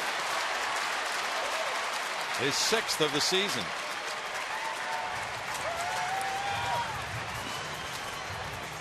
The Astros having some real nice at-bats off Gallardo here tonight. It's not like his stuff isn't good. I mean, we've seen the snap on the curveball. This is not a bad pitch. He fooled Matsui with it. earlier in that bat, but this time Kaz stays back, keeps that front shoulder closed, and just shoots it into the left field corner. And the pitch that Pence hit was a pretty good fastball that was up and in a little bit. Lee's base hit was a first pitch slider, not a horrible pitch, just a good job of hitting here by the Astros tonight. Michael Bourne 0 for 1, showing bunt. Takes the ball. He led off the game with a single, and then the lineup was found to be erroneous for the Astros, and it should have been Matsui according to the lineup card batting, so Bourne's hit was taken away from him. Then he batted again. He walked and scored on the Berkman double. Struck out in the 3rd inning. Just think if that had happened to Joe DiMaggio in the midst of his 56-game hitting streak. Oh, wow. You know, once, according to a story, Nolan Ryan had pitched for the Angels the night before. And then Dick Williams was a manager and erroneously submitted a lineup card for the next game with Ryan as a starting pitcher. Noli take the ball for you. Well, he did. He pitched to one batter, and then they got him out of there. He was sitting in the dugout with his running shoes on when they discovered the error. Yeah, that, you know, talk about the way, you know, the way those errors usually come down. That was probably just wishful thinking. I wish I could send him out there every night. 2 balls, 2 strikes. Seth McClung is warming up for the Brewers. Gallardo's thrown 78 pitches. Gallardo, one of a very fertile farm system product of the Brewers. Manny Parra also in the rotation from their farm system. Line drive to right field. Hart makes that catch. Here's the tag by Matsui, and he moves to third base. So Bourne moves him on a hard hit out number 1. And it's Lance Berkman next. Yeah, he doesn't get credited with the sacrifice, but the same result, able to pull the ball, hit it in the air deep enough, and allows Matsui to advance. So he gave him a shot, gave himself a shot to drive the run in by swinging the bat as opposed to just dropping down a bunt. Now Lance Berkman, the infielders come in. They're halfway on the right side, and shortstop is halfway. Now Bill Hall's going to back up, and they're all halfway. Foul back for strike 1. Lance with an RBI double and a walk and a run scored. Now consider these products from the farm system: Ryan Braun, Prince Fielder, Matt Gamble, J.J. Hardy, Ricky Weeks, who's out for the year, Bill Hall, Corey Hart, Gallardo, Parra, all coming from the fertile Milwaukee system. Yeah, and people with Pine say, gee, I wish our organization was like that, and we called all these young kids up to the big leagues. Well, the Brewers were really bad for a long time. Yeah. And they you know, so they had a lot of real high draft picks, and they picked wisely, and they let those kids develop, and they didn't trade them away. So, you know, be careful what you wish for, because it was lean for a long time in Milwaukee. I bet it was. I'm not saying it's not, you know, a legitimate plan, and it's paying off for them now, but you know, you hear fans sometimes say, gee, we should be developing more of our own, and we should adopt this approach. But are you going to be patient if your team wins 65, 70 ball games for 4 or 5 years in a row? Berkman looks at a ball high. It's 2-2, and then they have signed free agents: Greg Counsell, Jason Kendall, Mike Cameron, Jeff Suppan, Braden Looper, and they traded for Dave Bush. Signed Trevor Hoffman as well as a free agent. Todd Coffey was a waiver claim. 3-2. Mitch Stetter, a lefty reliever, was signed for a $1,000 bonus. Mark DeFelice, who's done well in their bullpen this year, was playing in an independent league. And Carlos Villanueva was obtained in a trade for Wayne Franklin. Doug Melvin has done very well in building this team. Bouncer back to Gallardo. And he looked Matsui back and took care of out number 2. Sharply hit ball. Houston Astros baseball on Fox Sports Houston is brought to you by AT&T, by Canon, by Dodge, and by Southwest Airlines. Now Bill Hall comes over, says something to Gallardo, who's at 85 pitches for the night. Carlos Lee has attacked the first pitch in both of his at-bats. reached on a fielder's choice in the first inning and singled to left in the third. It looked like a double, but Lance Berkman fell, rounding second.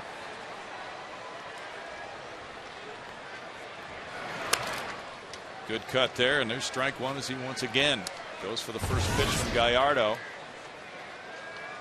Doug Melvin talked about that trade for CC Sabathia last year before the game tonight. Brewers giving up one of their top young power hitters in the organization to the Cleveland Indians to get Sabathia in that trade. Fly ball behind second base. Hardy is out. And in the Astros' fifth, leadoff double does not turn into a run, and it's 4-1 Houston.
Now for our Dodge Grab Live feature. Here's Chris telling us what's on his iPod.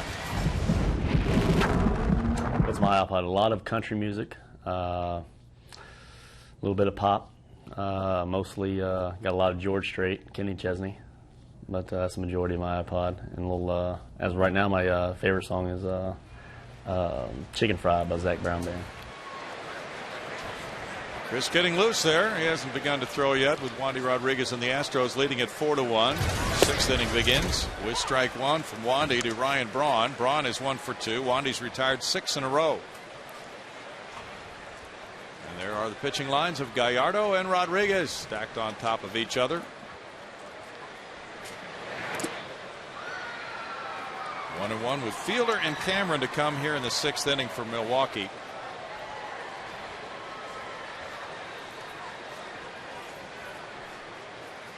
Wandy has not walked a batter tonight. Didn't walk anybody last time. Didn't walk anybody the previous start. Grounded to Matsui. 1 out.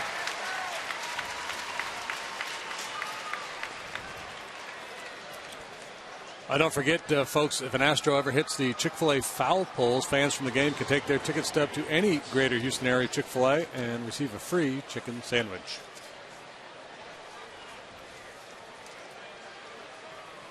Prince Fielder singled in the first inning, hit a fly ball to left in the third. He has seen a lot of pitches. He worked the count full on both of his at-bats. Wandy's trying to string together 4 consecutive wins. And there's strike one to Fielder. He has just really come so far in the last year and a half or so. Going deeper into games now. Bounced and Berkman is there. Tossing to Rodriguez. 2 outs.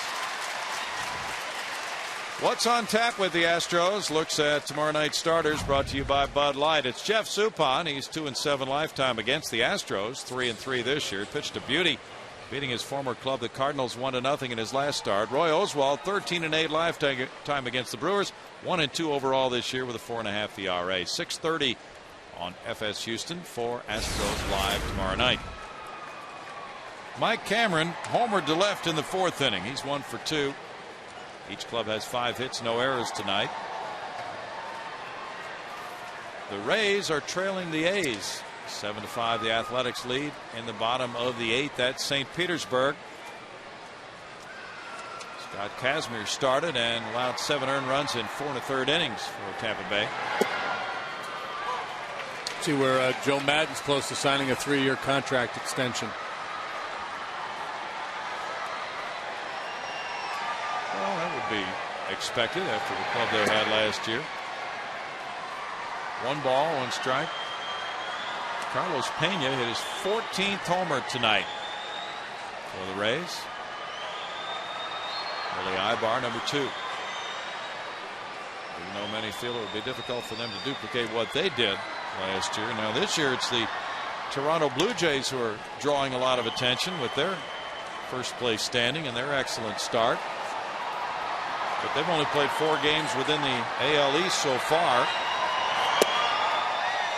And they've had some pitching injuries and have withstood them very nicely. 2 balls, 2 strikes. Toronto with a .643 winning percentage. And that's second to the Dodgers in the majors. Wow.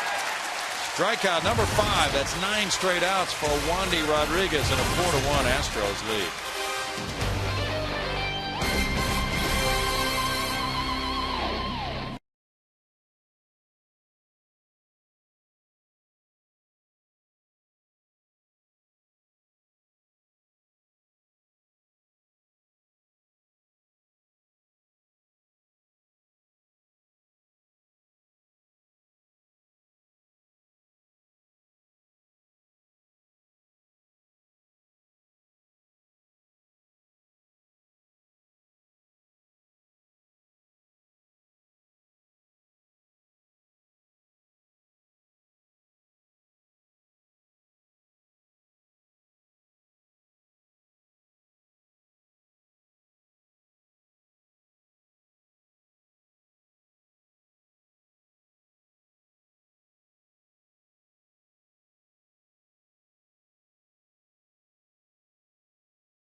With Hunter Pence leading it off, he ripped a 2-run triple in the 3rd after bouncing into a double play.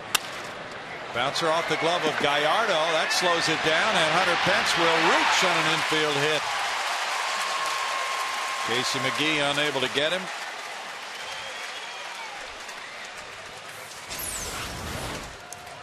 Showing the speed game tonight. The triple, a speed play, and now the infield hit. Ball that Gallardo probably should have gloved. And once he didn't get it, he carried over there to McGee, and Pence just too quick for him to make a play on him. Hunter on at first in this 4-1 game. Hit number 6 for the Astros. He has 2 of them. Miguel Tejada has the home run. That came in the 2nd inning. And he bounced out in the 3rd. This time it's low, ball 1. It's the Coors Light 6th inning. Time now for the Coors Light freeze cam, showing you the home run swing of Miggy on number 3 of the year. They've all come at Minute Maid Park. Coors Light freeze cam brought to you by Frost Brewed Coors Light.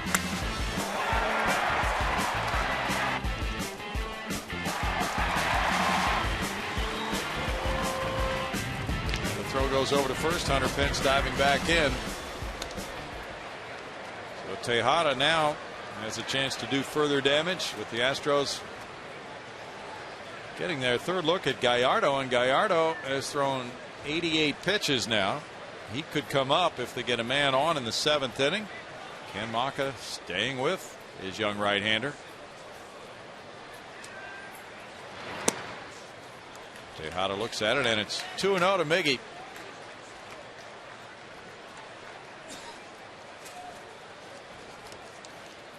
Well, Miggy will be sitting dead red here.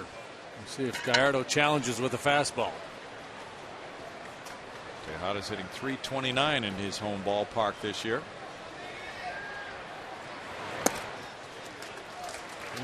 I hit that home run back in the 2nd. It was a fastball. Gallardo a little gun shy, knowing that Miggy's looking for one on 2-0. The problem with that, of course, is you've missed. Now you've got 3-0. You already have a man on first. Sooner or later, you're going to have to challenge him. 3-1. Tigers beat the Rangers again for the 2nd straight night. 5-3 Detroit. Justin Verlander struck out 8 in 6 innings.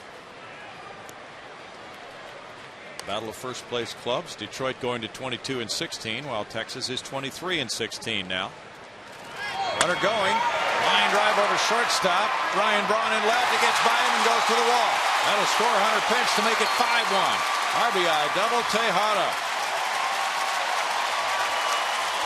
That's double number 13 for Miguel, and 23 runs batted in.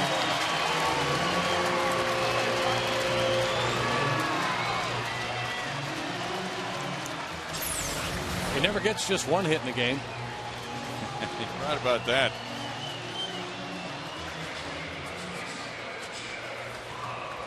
He's hit over 400 for the last 10 games. He has 8 3-hit games to lead the National League. Has 2 so far here in the 6th inning. That's Jeff Blum, 0 for 2. 2 groundouts. Ken Maka's on his way to the mound. 93 pitches in the books for Gallardo, who will fall short of that 100-pitch mark for the first time in 8 starts this season. Seth McClung has been warming up. And there's the move by Maka in this 5-1 ball game. Houston up. Back in a moment.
Nobody out. And now Ken Maka of the Brewers provides our Home Depot moment, doing more on defense as he does something with a lineup card, challenging the Astros lineup card. That takes a leadoff single away from Michael Bourne in the 1st inning. Matsui was on the lineup card to lead off, so he was declared out. Bourne was brought back to home plate. He batted again in the number 2 spot and drew a walk. But he lost a hit tonight. So Maka got an out for his club right out of the chute, but unfortunately for him, He still trails 5-1 as he goes to the bullpen with Seth McClung. Big Seth on for the 15th time. Did a real nice job for the Brewers last year, working as both a starter and a reliever. Fastball, curve, slider change. Backs off the rubber with Jeff Blum waiting to bat. 0 for 2 tonight. McClung's been on a nice run lately. Last pitched 1 inning Sunday at St. Louis. He has a 0.87 ERA over his last 9 appearances, covering 10 1/3 innings. Whoa, looks like Kendall was crossed up on that one, and he'll go right out and talk it over.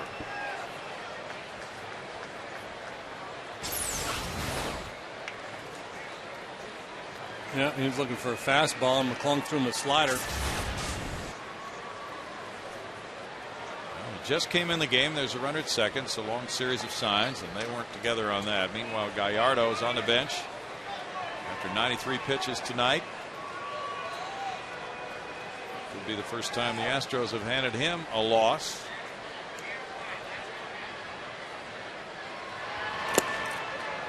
Strike to Blum makes it 1-1.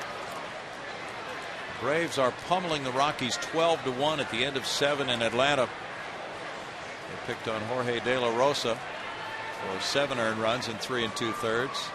Javier Vasquez out of the game after 5 shutout for Atlanta. Foul back, and it's 1-2. Yunel Escobar hit a 3-run shot. It's his 4th home run. 9-run 4th for the Braves tonight. Well, if you had the Braves in the 4th in the office pool, you're looking pretty good. Yeah, you are. This Brewer bullpen has a 3.58 ERA. That's second best in the National League. With an 8-4 record for Seth McClung and his cronies.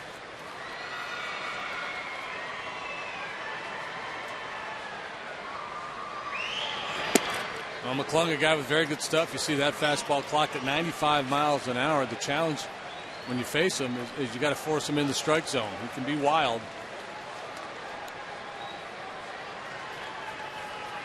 Seth, 27 years old, from Lewisburg, West Virginia. He comes in with Tejada, the runner at second, and nobody out. Strike 3 call on Blum. Jeff very unhappy with that call by Eric Cooper for out number 1. So it's a dart. It's over the plate. The question, was it down or not? Blum thought down. Cooper thought otherwise.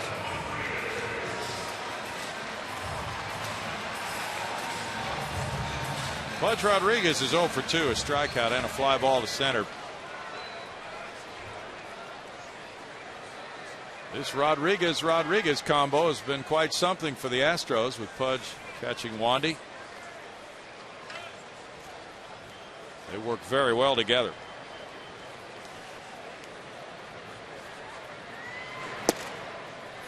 Ball 1.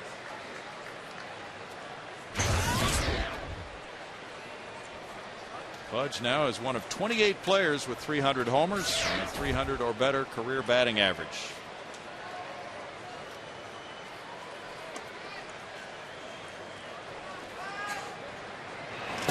Inside, that one almost got him. 2-0 for McClung.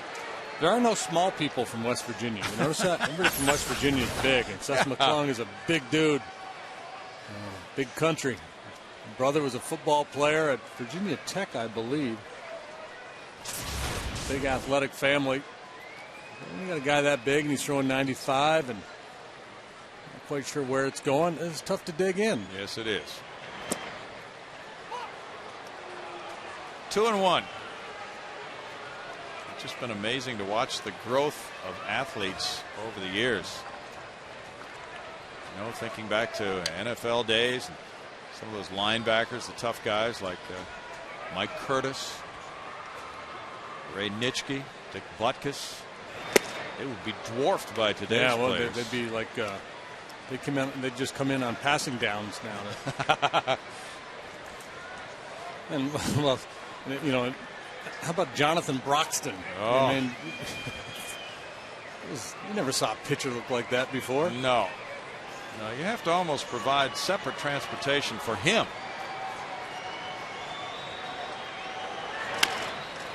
Chop to Bill Hall at third. Short hop play. Over to first, 2 outs. Tejada taking third base.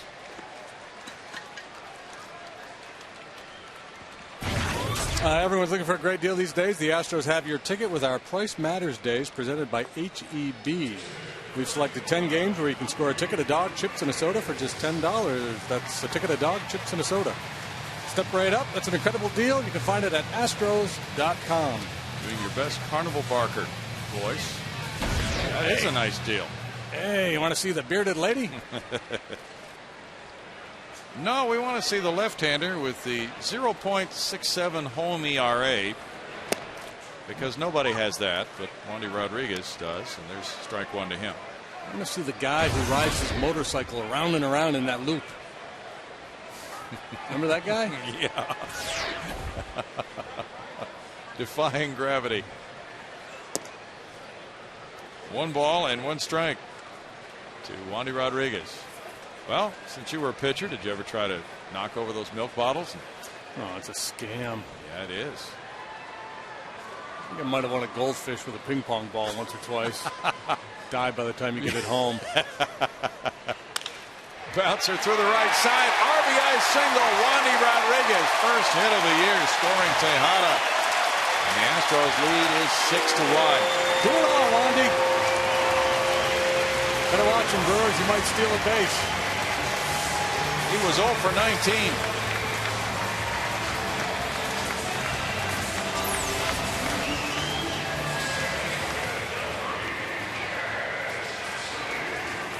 Sixth Major League RBI for Wandy.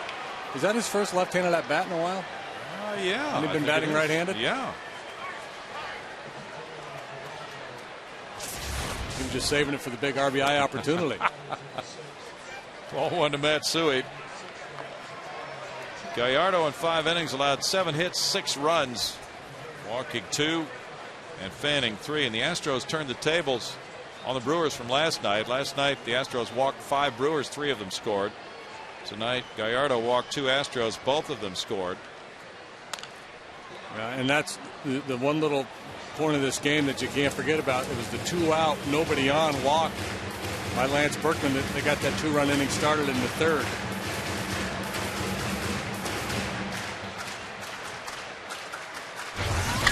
Wandy on base with a 5-run lead here in the 6th inning.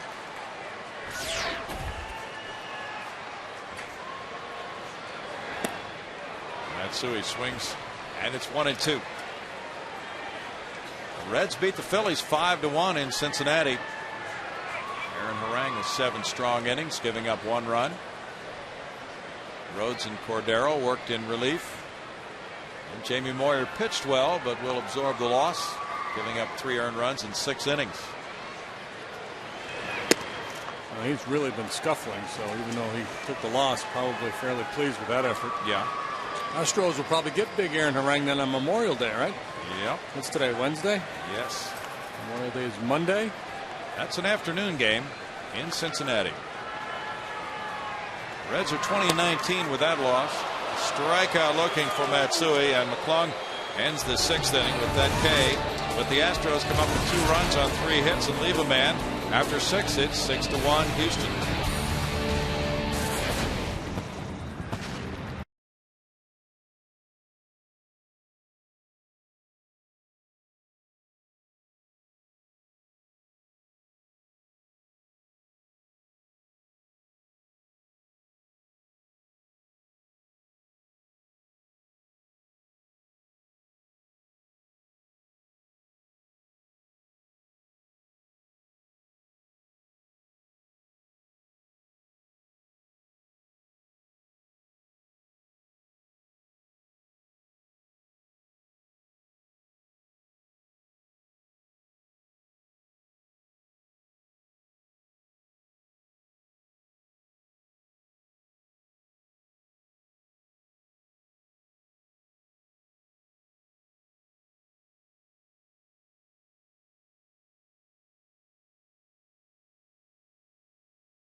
and by TxDOT. Click it or ticket.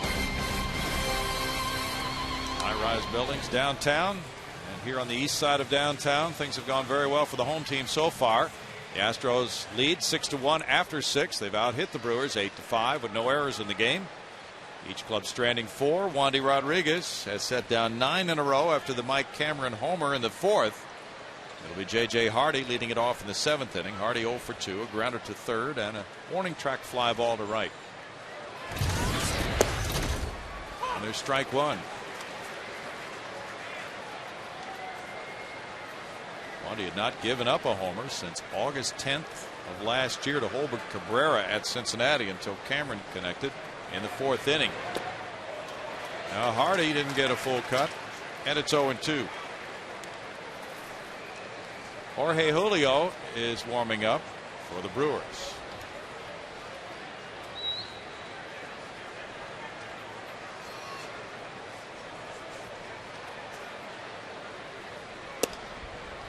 Just trying to think of a sentence using his name with all H sounds or something like that. That would be a challenge. 1 ball and 2 strikes. Jorge Julio. Hurriedly. Oh, that'd be a good one. 2 balls, 2 strikes. Hey, it's George Julio warming up for the Brewers. Bounce third base. Jeff Plum with a throw across. Very good arm. It's 10 straight outs for Wandy Rodriguez. Now, the amazing thing about Wandy is he throws so many breaking balls, but he almost never hangs it. And his curveball never, it seems, gets hit hard. Well, this date in Astros history is brought to you by the MD Anderson Cancer Center. This date, 1978. J.O. Cruz, 4 hits, 6 RBIs. J.R. Richard throws his 2nd consecutive shutout. It's a 13-0 whitewash of the Atlanta Braves. Pretty decisive win. 1 out now, and it's Casey McGee. He doubled to left in the 2nd. He's 1 for 2. That one sails up high for ball 1. I would say that was a waste of resources to score 13 runs for J.R. Richard in 1978. Yeah, it was. 1 or 2 probably enough to get the job done.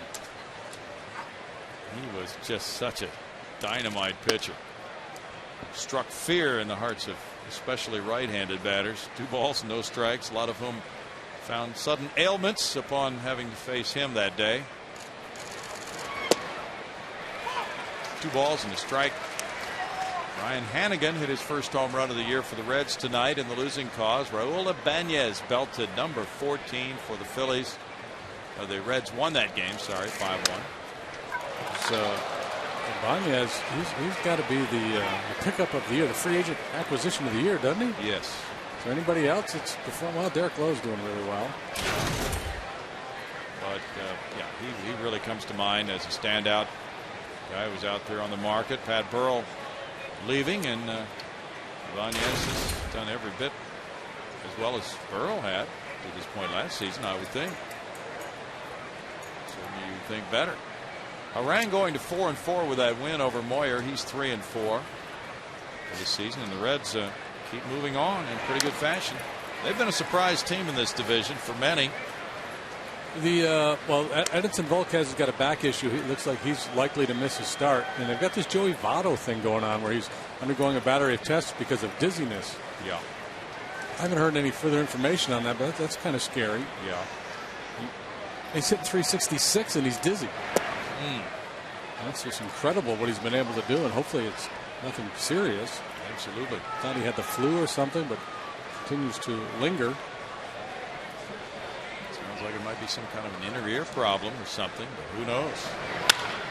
Ripped on a line, Carlos Lee in, but it's a hit in front of him. 10 straight had been retired by Wandy, and there's the single by McGee to give him a 2-for-3 night. Jason Kendall to bat next. Well, Jason hits the ball on the ground a lot. Good double play opportunity here. See the breakdown on Wandy. Good ratio of strikes to ball, sitting right at 100 pitches now. Mike Rivera's on deck with a pitcher's spot due up next. He's the right-handed hitter on the bench tonight. Ball 1 to Kendall. Welcome back to David Ortiz. Hit his first home run of the year tonight, Big Papi. What a drought. Longest homerless drought ever to start a season for a slugger who had ever hit 50 home runs in a season. Wow. There's your random American League factoid of the night. That's a pretty good one. Because there had been a lot written about Big Papi. Paid attendance here tonight, 27,160. And of course, Terry Francona has sat him down for a while, but he's been very supportive. Big Papi's numbers are just horrendous. That might get him going. Strike, and it's 3-1, and through it all, the Red Sox are 2.5 behind Toronto before the game tonight. This is the first time Wandy's had to work from the stretch since the 3rd inning after the leadoff single by Corey Hart. And maybe that's causing him to misfire a little bit, but now Brewer's starting to make some noise. Not only is that the first walk of this game, that's his first walk since May 3rd in Atlanta. He had pitched 21 innings since his last walk, at least 21. Now Dewey Robinson's out to the mound.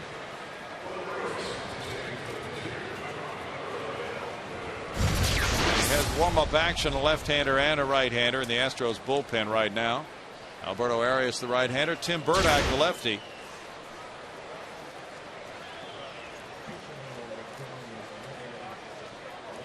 Now Mike Rivera is announced as the pinch hitter for Seth McClung. McClung in 1 inning allowed 1 hit and no runs. He had no walks and he struck out 2. And Rivera, backup catcher who started last night and was 1 for 4, will be the pinch hitter. Arias and Burdick working. And Wandy might be able to get a double play ball right here and keep them out of the game until the 8th inning.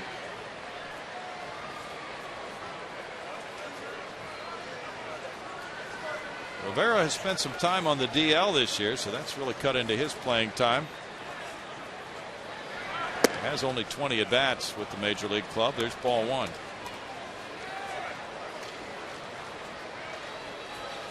Seven for 20. Good production when he has been in the lineup. And as a pinch hitter, he's 1 for 1. A lot of managers don't like to use their backup catcher to pinch hit, but in this case, he's the only right-handed batter on the bench. Fly ball right field. Hunter Pence backing, checking the wall at the track. And the runners hold on a long second out.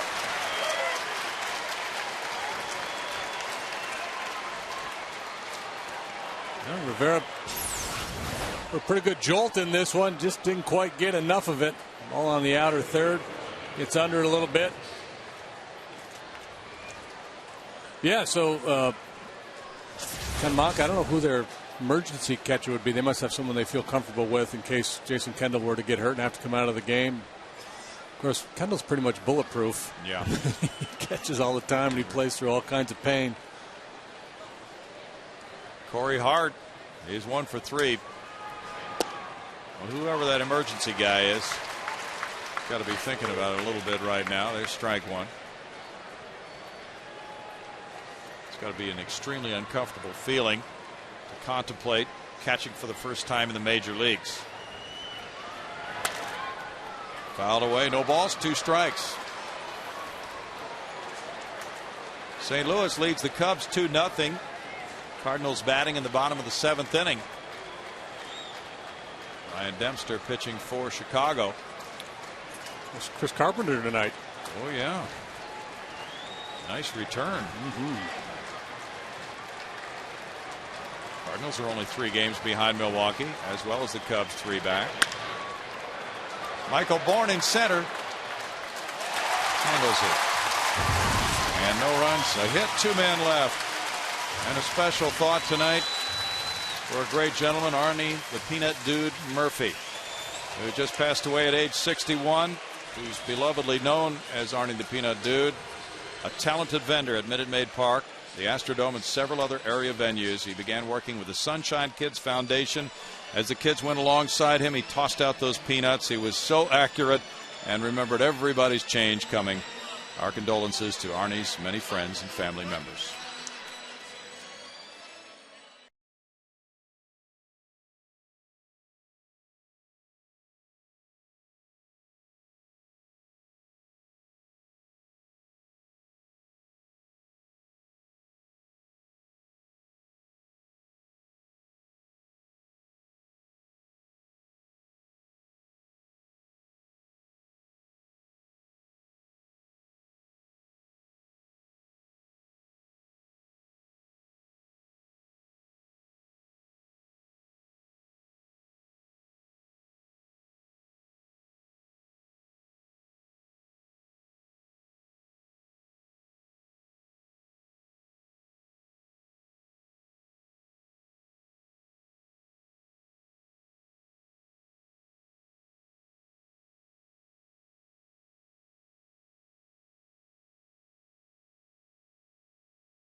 Our game summary is brought to you by your Texas Ford dealers. The Astros had batting order confusion in the first. They submitted the wrong lineup card, and for batting out of order, Kazuo Matsui was ruled out in the first inning, but things have gone well. RBI double by Berkman, followed the Bourne walk in the first inning. Tejada 2 for 3, a double, a homer, 2 runs batted in. Mike Cameron responded with a solo homer in the fourth for Milwaukee. Hunter Pence with a 2-run triple in the third.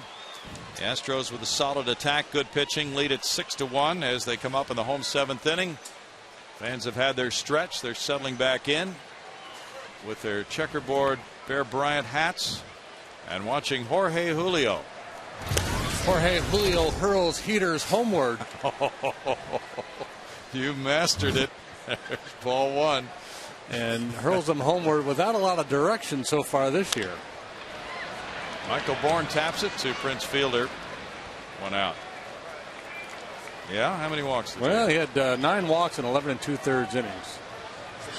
And because of that, an 8.49 ERA. Well traveled, came up with Baltimore in 2001. Was a closer there. Pretty decent run. 25 saves in 02, 36 saves in 03, 22 more in 2004. He's bounced around quite a bit since then with the Mets, the D-backs, the Rockies, the Fish. Both tribes, the Indians and the Braves. Ball 1 to Lance Berkman. On our Firestone in-game box score, you may have noted Berkman with an RBI double and a walk and a run scored. Hit the ball pretty well, but the pitcher Gallardo cut it off in the 5th inning. And it's 2 balls, no strikes. So Lance has been solid tonight every time up.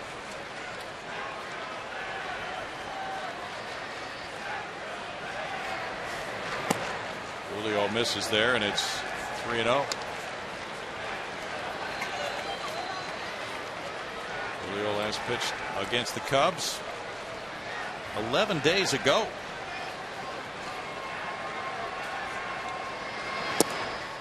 Some pretty good movement on that heater.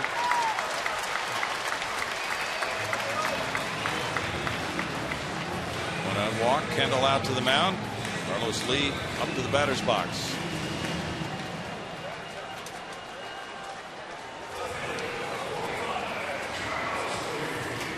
Julio signed last December as a free agent. Carlos Lee singled in the 3rd inning and scored. He's 1 for 3.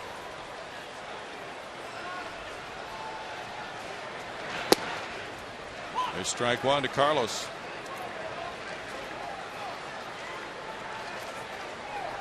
Astros 1-3 against the Brewers this season. The Astros are 8-16 against the NL Central clubs. 0-2. They beat Milwaukee 3-2 in the third game of the series, with Milwaukee going for a sweep back in April.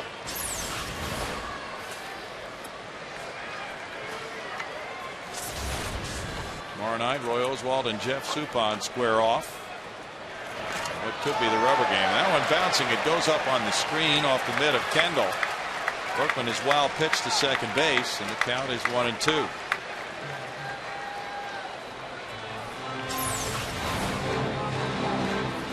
You think Bob Uecker just a bit outside? He probably did. Down there in the Brewers radio booth. Yeah. And a little bit short, too. The old 55-foot slider. That's a 0-2. I'm not going to get beat. I'm not going to hang it. And Carlos started to bite, but then held up. A much better two-strike breaking ball there. That one showed in the strike zone a little bit before diving out. Carlos, tough guy to punch out, though. Should count on him to make contact. Two strikes, man in scoring position. He'll try to use his hands and quiet that lower body. Just hit a line drive somewhere. He's averaging 1 strikeout for every 10 at bats. 3 balls, 2 strikes.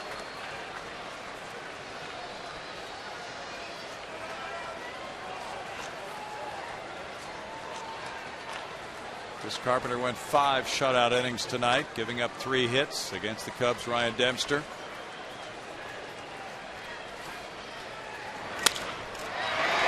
Backhanded, Hardy makes the play to fielder, 2 outs. Fox Sports Houston is now on Facebook. Log on today and interact with other Astros fans and stay connected. Just log on to Facebook and search for Fox Sports Houston.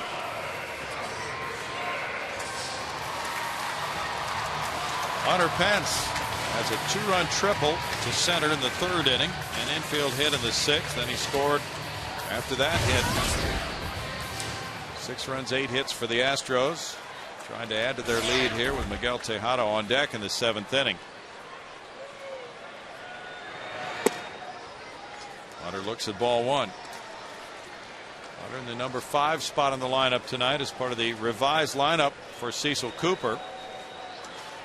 And it's worked well, even with batting out of order. Yeah, well, that's why a win becomes so important. That just takes the heat off. Yes, it does. That whole situation just diffuses it. And of course, we'll find out later. The media will ask those questions about how that happened. Well, you know, sometimes what you hear is that the manager will actually make out 2, sometimes 3 different lineup cards. He'll kind of write them down and play with them in his mind what he wants to do. And I'm not saying that's what happened in this instance. The Astros didn't have the lineup posted early as normal in the clubhouse on the bulletin board because Coop wanted to talk to the players who were affected by the change in the order before he posted it. There's the walk to Hunter Pence. 2 men on, 2 outs now for Miguel Tejada. Well, if that isn't a sign of the times of a manager having to tiptoe around the players in terms of having, it's not like he was benching somebody. You took one guy moving from 2 to 1, the other guy from 1 to 2, and flip-flop 5 and 6, and he felt compelled to have meetings. I mean, yeah. I understand it. Communication is great, but I think it's one thing if you're going to bench a guy or take a guy out of the 3-hole and hit him 9th or 8th or something like that. But Miguel Tejada with a bouncer. Julio can't reach it. Fair-handed Hardy, and he gets Tejada. And in the 7th inning, no runs, no hits, a couple of men left on base. The Astros lead it 6-1.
Fine.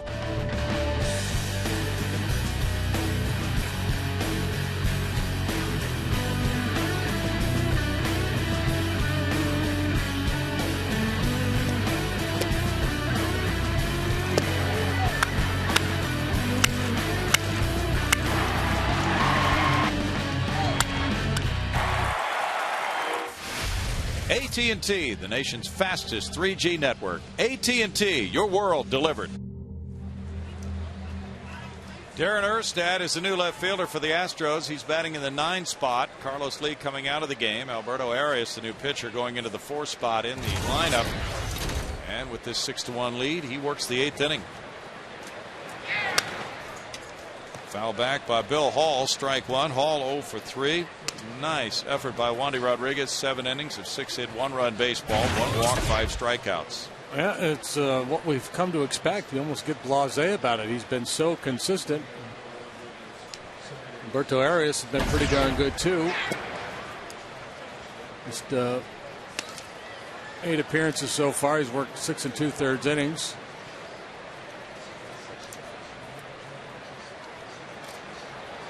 .110 pitches, 66 strikes for Wandy. Good sinking action there for Arias. He draws ahead in the count, 1-2. Bill Hall trying to reach for the first time. Arias was called up for the 2nd time on May 6th. He became the 13th pitcher. Then the Astros paired back to a 12-man staff. And he spins one up and strikes out Hall. The hat trick for Billy Hall. 3 punch outs and a pop up to second base. And Arias gets him with a good breaking pitch. They've seen a lot of that tonight. On the left side, Wandy with that nasty hook, and now Arias drops pretty good hammer on him. Hard to come into a game with a 1.90 ERA and have it go down, but that's what happened with Wandy tonight. 1 earned run in 7 innings. His ERA now 1.83. Ryan Braun's 1 for 3. Strike 1 at 94 from Arias. Arias is looking like a bigger and bigger piece to the puzzle in the later innings with all these bullpen injuries the Astros have had.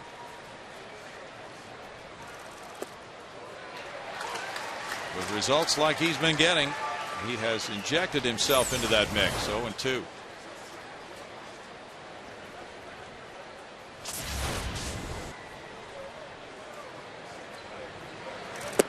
Did you see the email from Steve O'Brien, the photographer, on the optical illusion? No. There's some contest somewhere, some science contest, and this one video was one of the winners, and it's of a curveball. And it talks about why it's so hard to hit the curveball, and it's really cool. It says the curveball breaks on a gradual arc, but the way a hitter sees it, it looks like a real sharp break. Okay. Chop to the left side for Blum. Quick throw. I wish I could find the link for it, because it would have people go find it somewhere. Yeah, that would be good. So what happens is you see this ball tracking across your screen, and then there's a fixed point over here to the right, and you look at the fixed point, and all of a sudden the ball just goes, takes a huge break. But when you focus only on the ball, it hardly moves at all. It's a straight line. And that's what a hitter's doing, especially a hitter, I think, who's standing in there and doesn't, you think about Brad Hopp, the way he turns his face with both eyes looking forward. And I wonder if a hitter like that has an advantage as opposed to a guy who closes up a little bit more. Real good question. Prince Fielder 1 for 3. That'll be on the Fox Twitter page very soon. Wade Robinson, our producer, will provide that for you if you want to check it out. The Brewers have collected 6 hits. Homer by Cameron, a double by McGee, the other singles. 1 ball, 1 strike. Chris Sampson is pitching with an injured hip. The Astros think he'll be able to manage that injury, but it would not hurt at all for Arias to be a part of the options in the 7th and 8th innings to set up LaTroy Hawkins until they can get the other guys who are on the DL back. Jeff Geary. And we're not sure about Doug Brocail with a terrible hamstring injury he had, whether he'll be back or not. He's working to get back. And then, of course, Jose Valverde going for a second opinion now on his calf injury and making a trip to Miami for that opinion. So Arias could wind up being a pretty important figure in this Houston bullpen this year.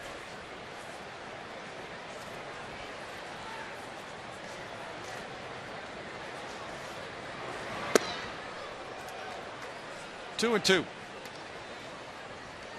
As he came to spring training, he was in the mix, but his father died in spring training. He had to go home and miss some valuable time. And then he got back, and with the numbers there, just did not get a whole lot of innings this spring. But looking sharp tonight. Striking outfielder. Having a 1-2-3-8th inning, maintaining a 6-1 Astros lead.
To cast your vote today to pick the top moment in Minute Maid Park history.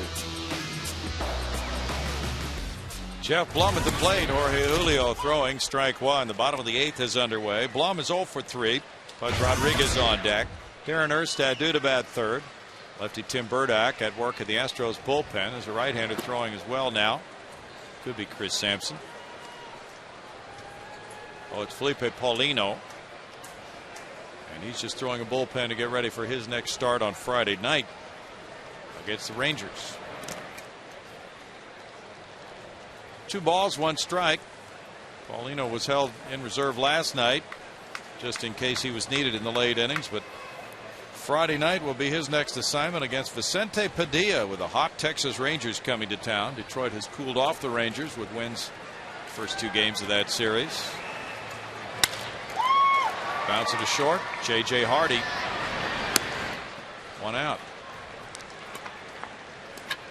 And it's Pudge Rodriguez 0 for 3. Major League Baseball and People magazine are looking for individuals who have made a difference in their community. 30 everyday All-Stars will be honored at the 2009 All-Star Game in St. Louis. To nominate, go to peopleallstars.com. Speaking of St. Louis, the home of the Sporting News, were you polled about the 50 greatest players in baseball today? Oh, yeah, I did. I turned that in a while back. Okay. Have they released the results? Yeah. Ground ball and 1 hop to McGee. 2 outs. Was it 50? Because I think I just picked like 10 or 15. Okay. Well, it says there was a panel of 100 Hall of Famers, major award winners, and other baseball personalities who picked the 50 greatest players in baseball today. So maybe you were involved in a different poll. Darren Erstad, the batter. 163 for Darren. No homers, 2 runs batted in. He's had 43 at bats.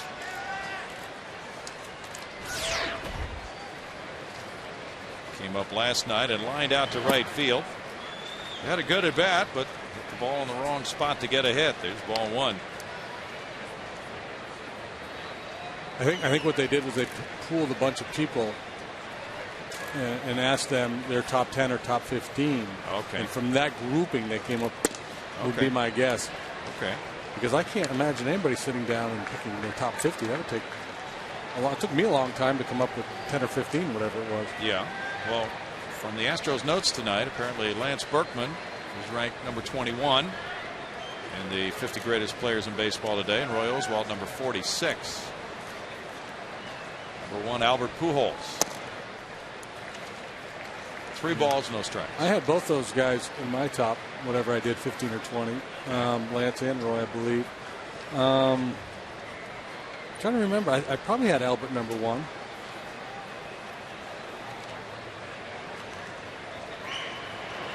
Well, tomorrow you're going to be asked to discuss that on Astros Live. 2-out Darren Erskine. Okay. So you mean you haven't been told this yet? You want to do a lot of preparation for the show tomorrow night. Well, I'll bring some insight. Brownie will say interesting things like he's really good. And oh yeah, he's a good one. You're right there, Kevin. He's certainly on my list. Yeah, I like him. I'd take that Zach Greinke in my club any day. Kazuo Matsui has a double tonight in 4 trips. Actually 3. Strike 1, but he was called out. And the Astros had the wrong batting order at the beginning of the game.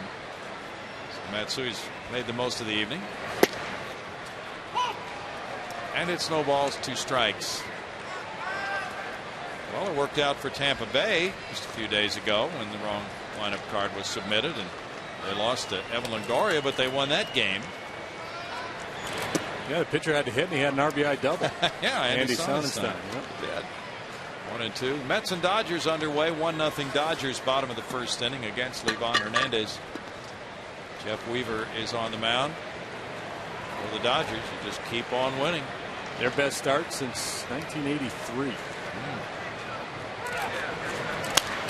And consider the plight of the Washington Nationals. Coming in tonight, they had lost 6 consecutive games. They're the first team in history to lose 6 in a row while scoring at least 5 runs in every one of those games. Oh, so tonight they get some pitching and they lose 2-1.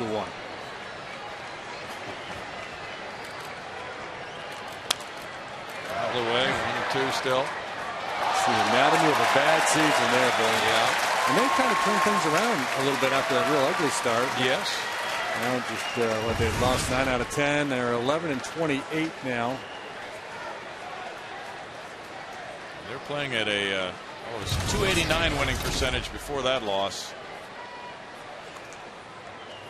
Still like their lineup. It's a good lineup. It makes a pitcher work. See, and there, I saw some trade rumors now with Carlos Delgado on the show for the Mets for a couple of months, and so Nick Johnson. We talked about maybe Nick Johnson would be a guy they'd take a run at. Yeah, Omar Minaya, the Mets GM, said, "Well, we've got Delgado next year, so we don't want a guy who's going to be around after this year." So they would take a guy who's headed for free agency.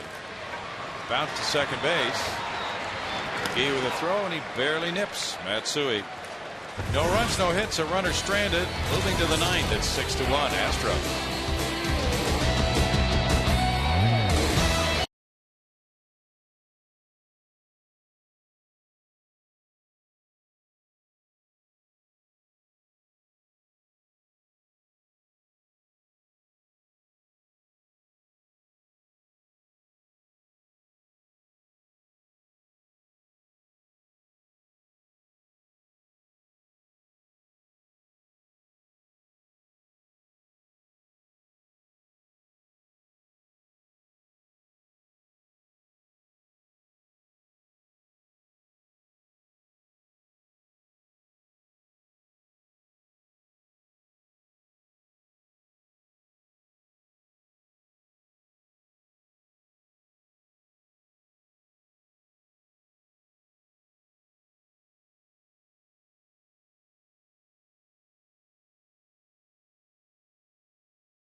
Group and by Budweiser.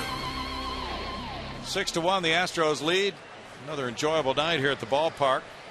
Perfect weather. Alberto Arias throws ball 1 to Mike Cameron leading off the 9th inning. Cameron homered for the Brewers run in the 4th inning. He's 1 for 3. Into left field. Jeff Blum looked like he slipped a little bit as he headed left, and Cameron now is 2 for 4 as he leads off the 9th with a single.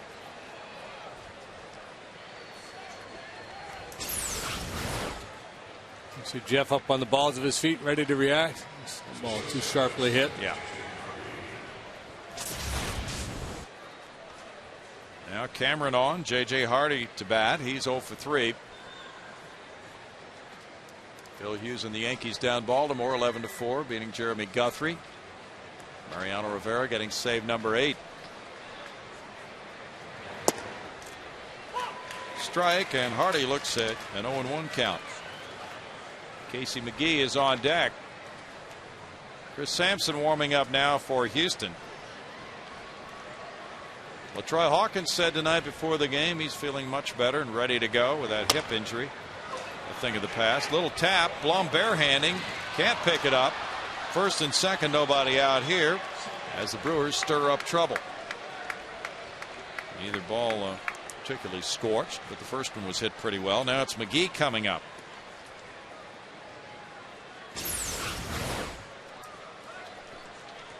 Yeah, just a bit of bad fortune there for Alberto.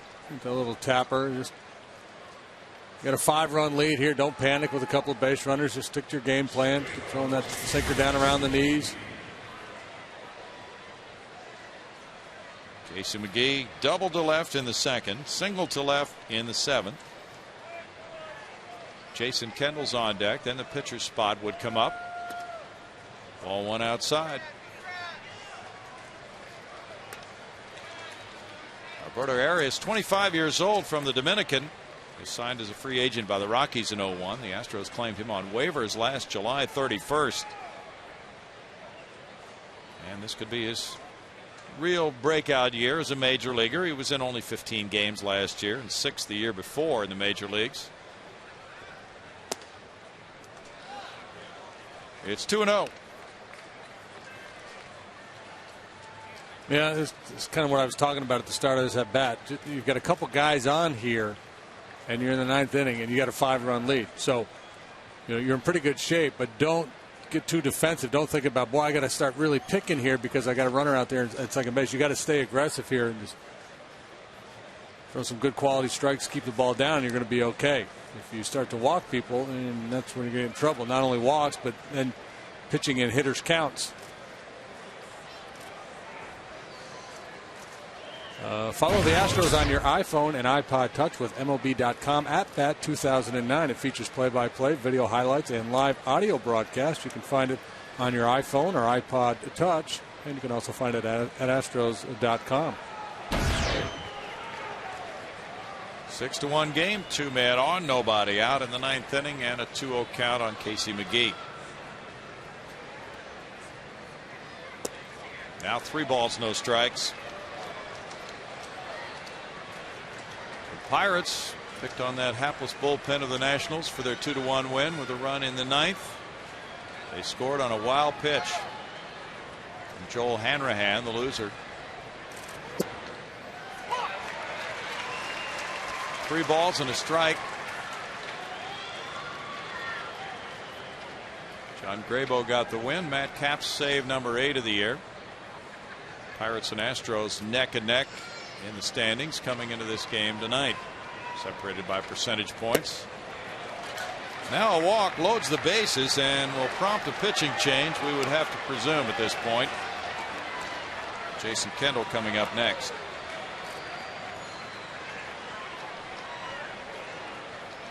Bud Rodriguez out in front of the dish, looking over toward the Astros dugout, and now that has bought some time. Cecil Cooper will make the trip to the mound to make that change. 6-1 Houston, top of the 9th. Bases loaded, nobody out. Back in a moment.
is out in the on-deck circle. Jason Kendall will be the next batter. Chris Sampson comes in.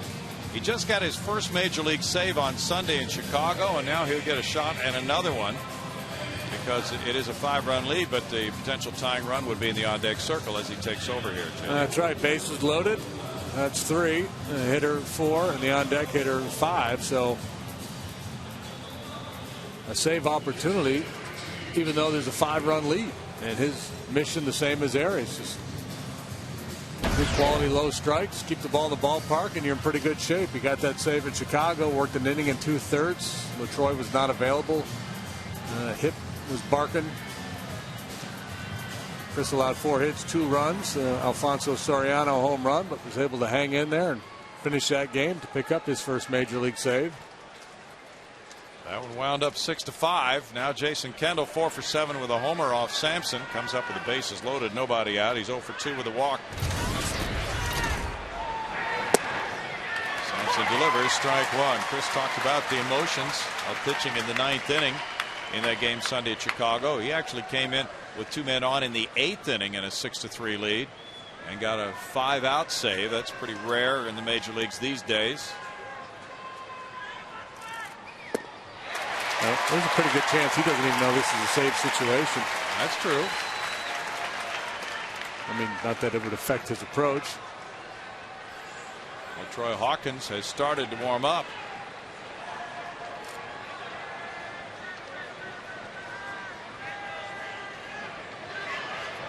Constant movement of the fingers.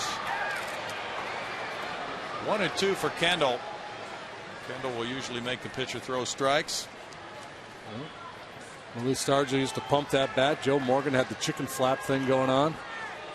Jason Kendall's playing the flute. Sampson knocks it down, throws home, gets a force play. Pudge nimbly getting out of the way of the sliding Cameron. 1 out.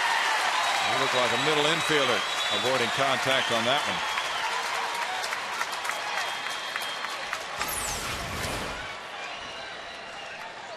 Line drive that Chris gets leather on but can't catch, knocks it down and scrambles to make that throw homeward.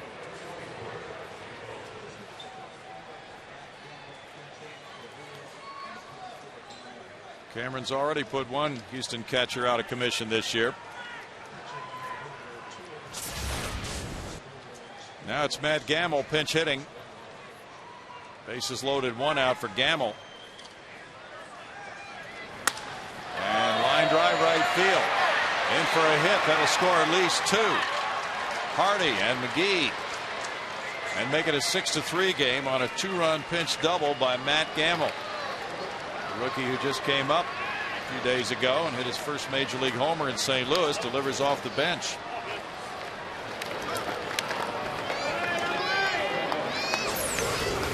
Now 6-3 ball game with 2 runners in scoring position. Boy, he's got a good looking swing. Maybe their best prospect. Good looking young hitter. Troy Hawkins should be ready in the Astros pen. Now Corey Hart represents the potential tying run in this game. He's 1 for 4. Ground ball, Tejada with a runner coming home. And he throws to Berkman. 3rd run of the inning scoring to make it 6-4. It's out number 2. Hart getting RBI number 17. Now Bill Hall bats.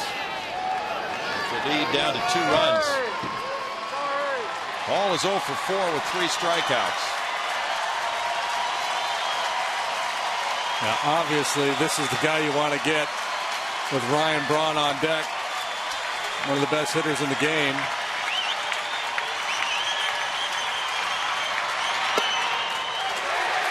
Strike to Hall.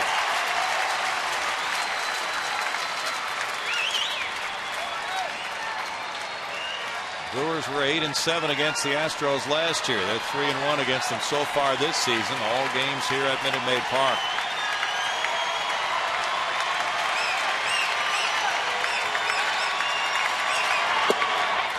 Strike, and it's 0-2. And Billy Hall, hey, they can't both be strikes, can they? Well, Chris didn't know this was a safe situation coming in. When he came out of that pen, it sure feels like one now.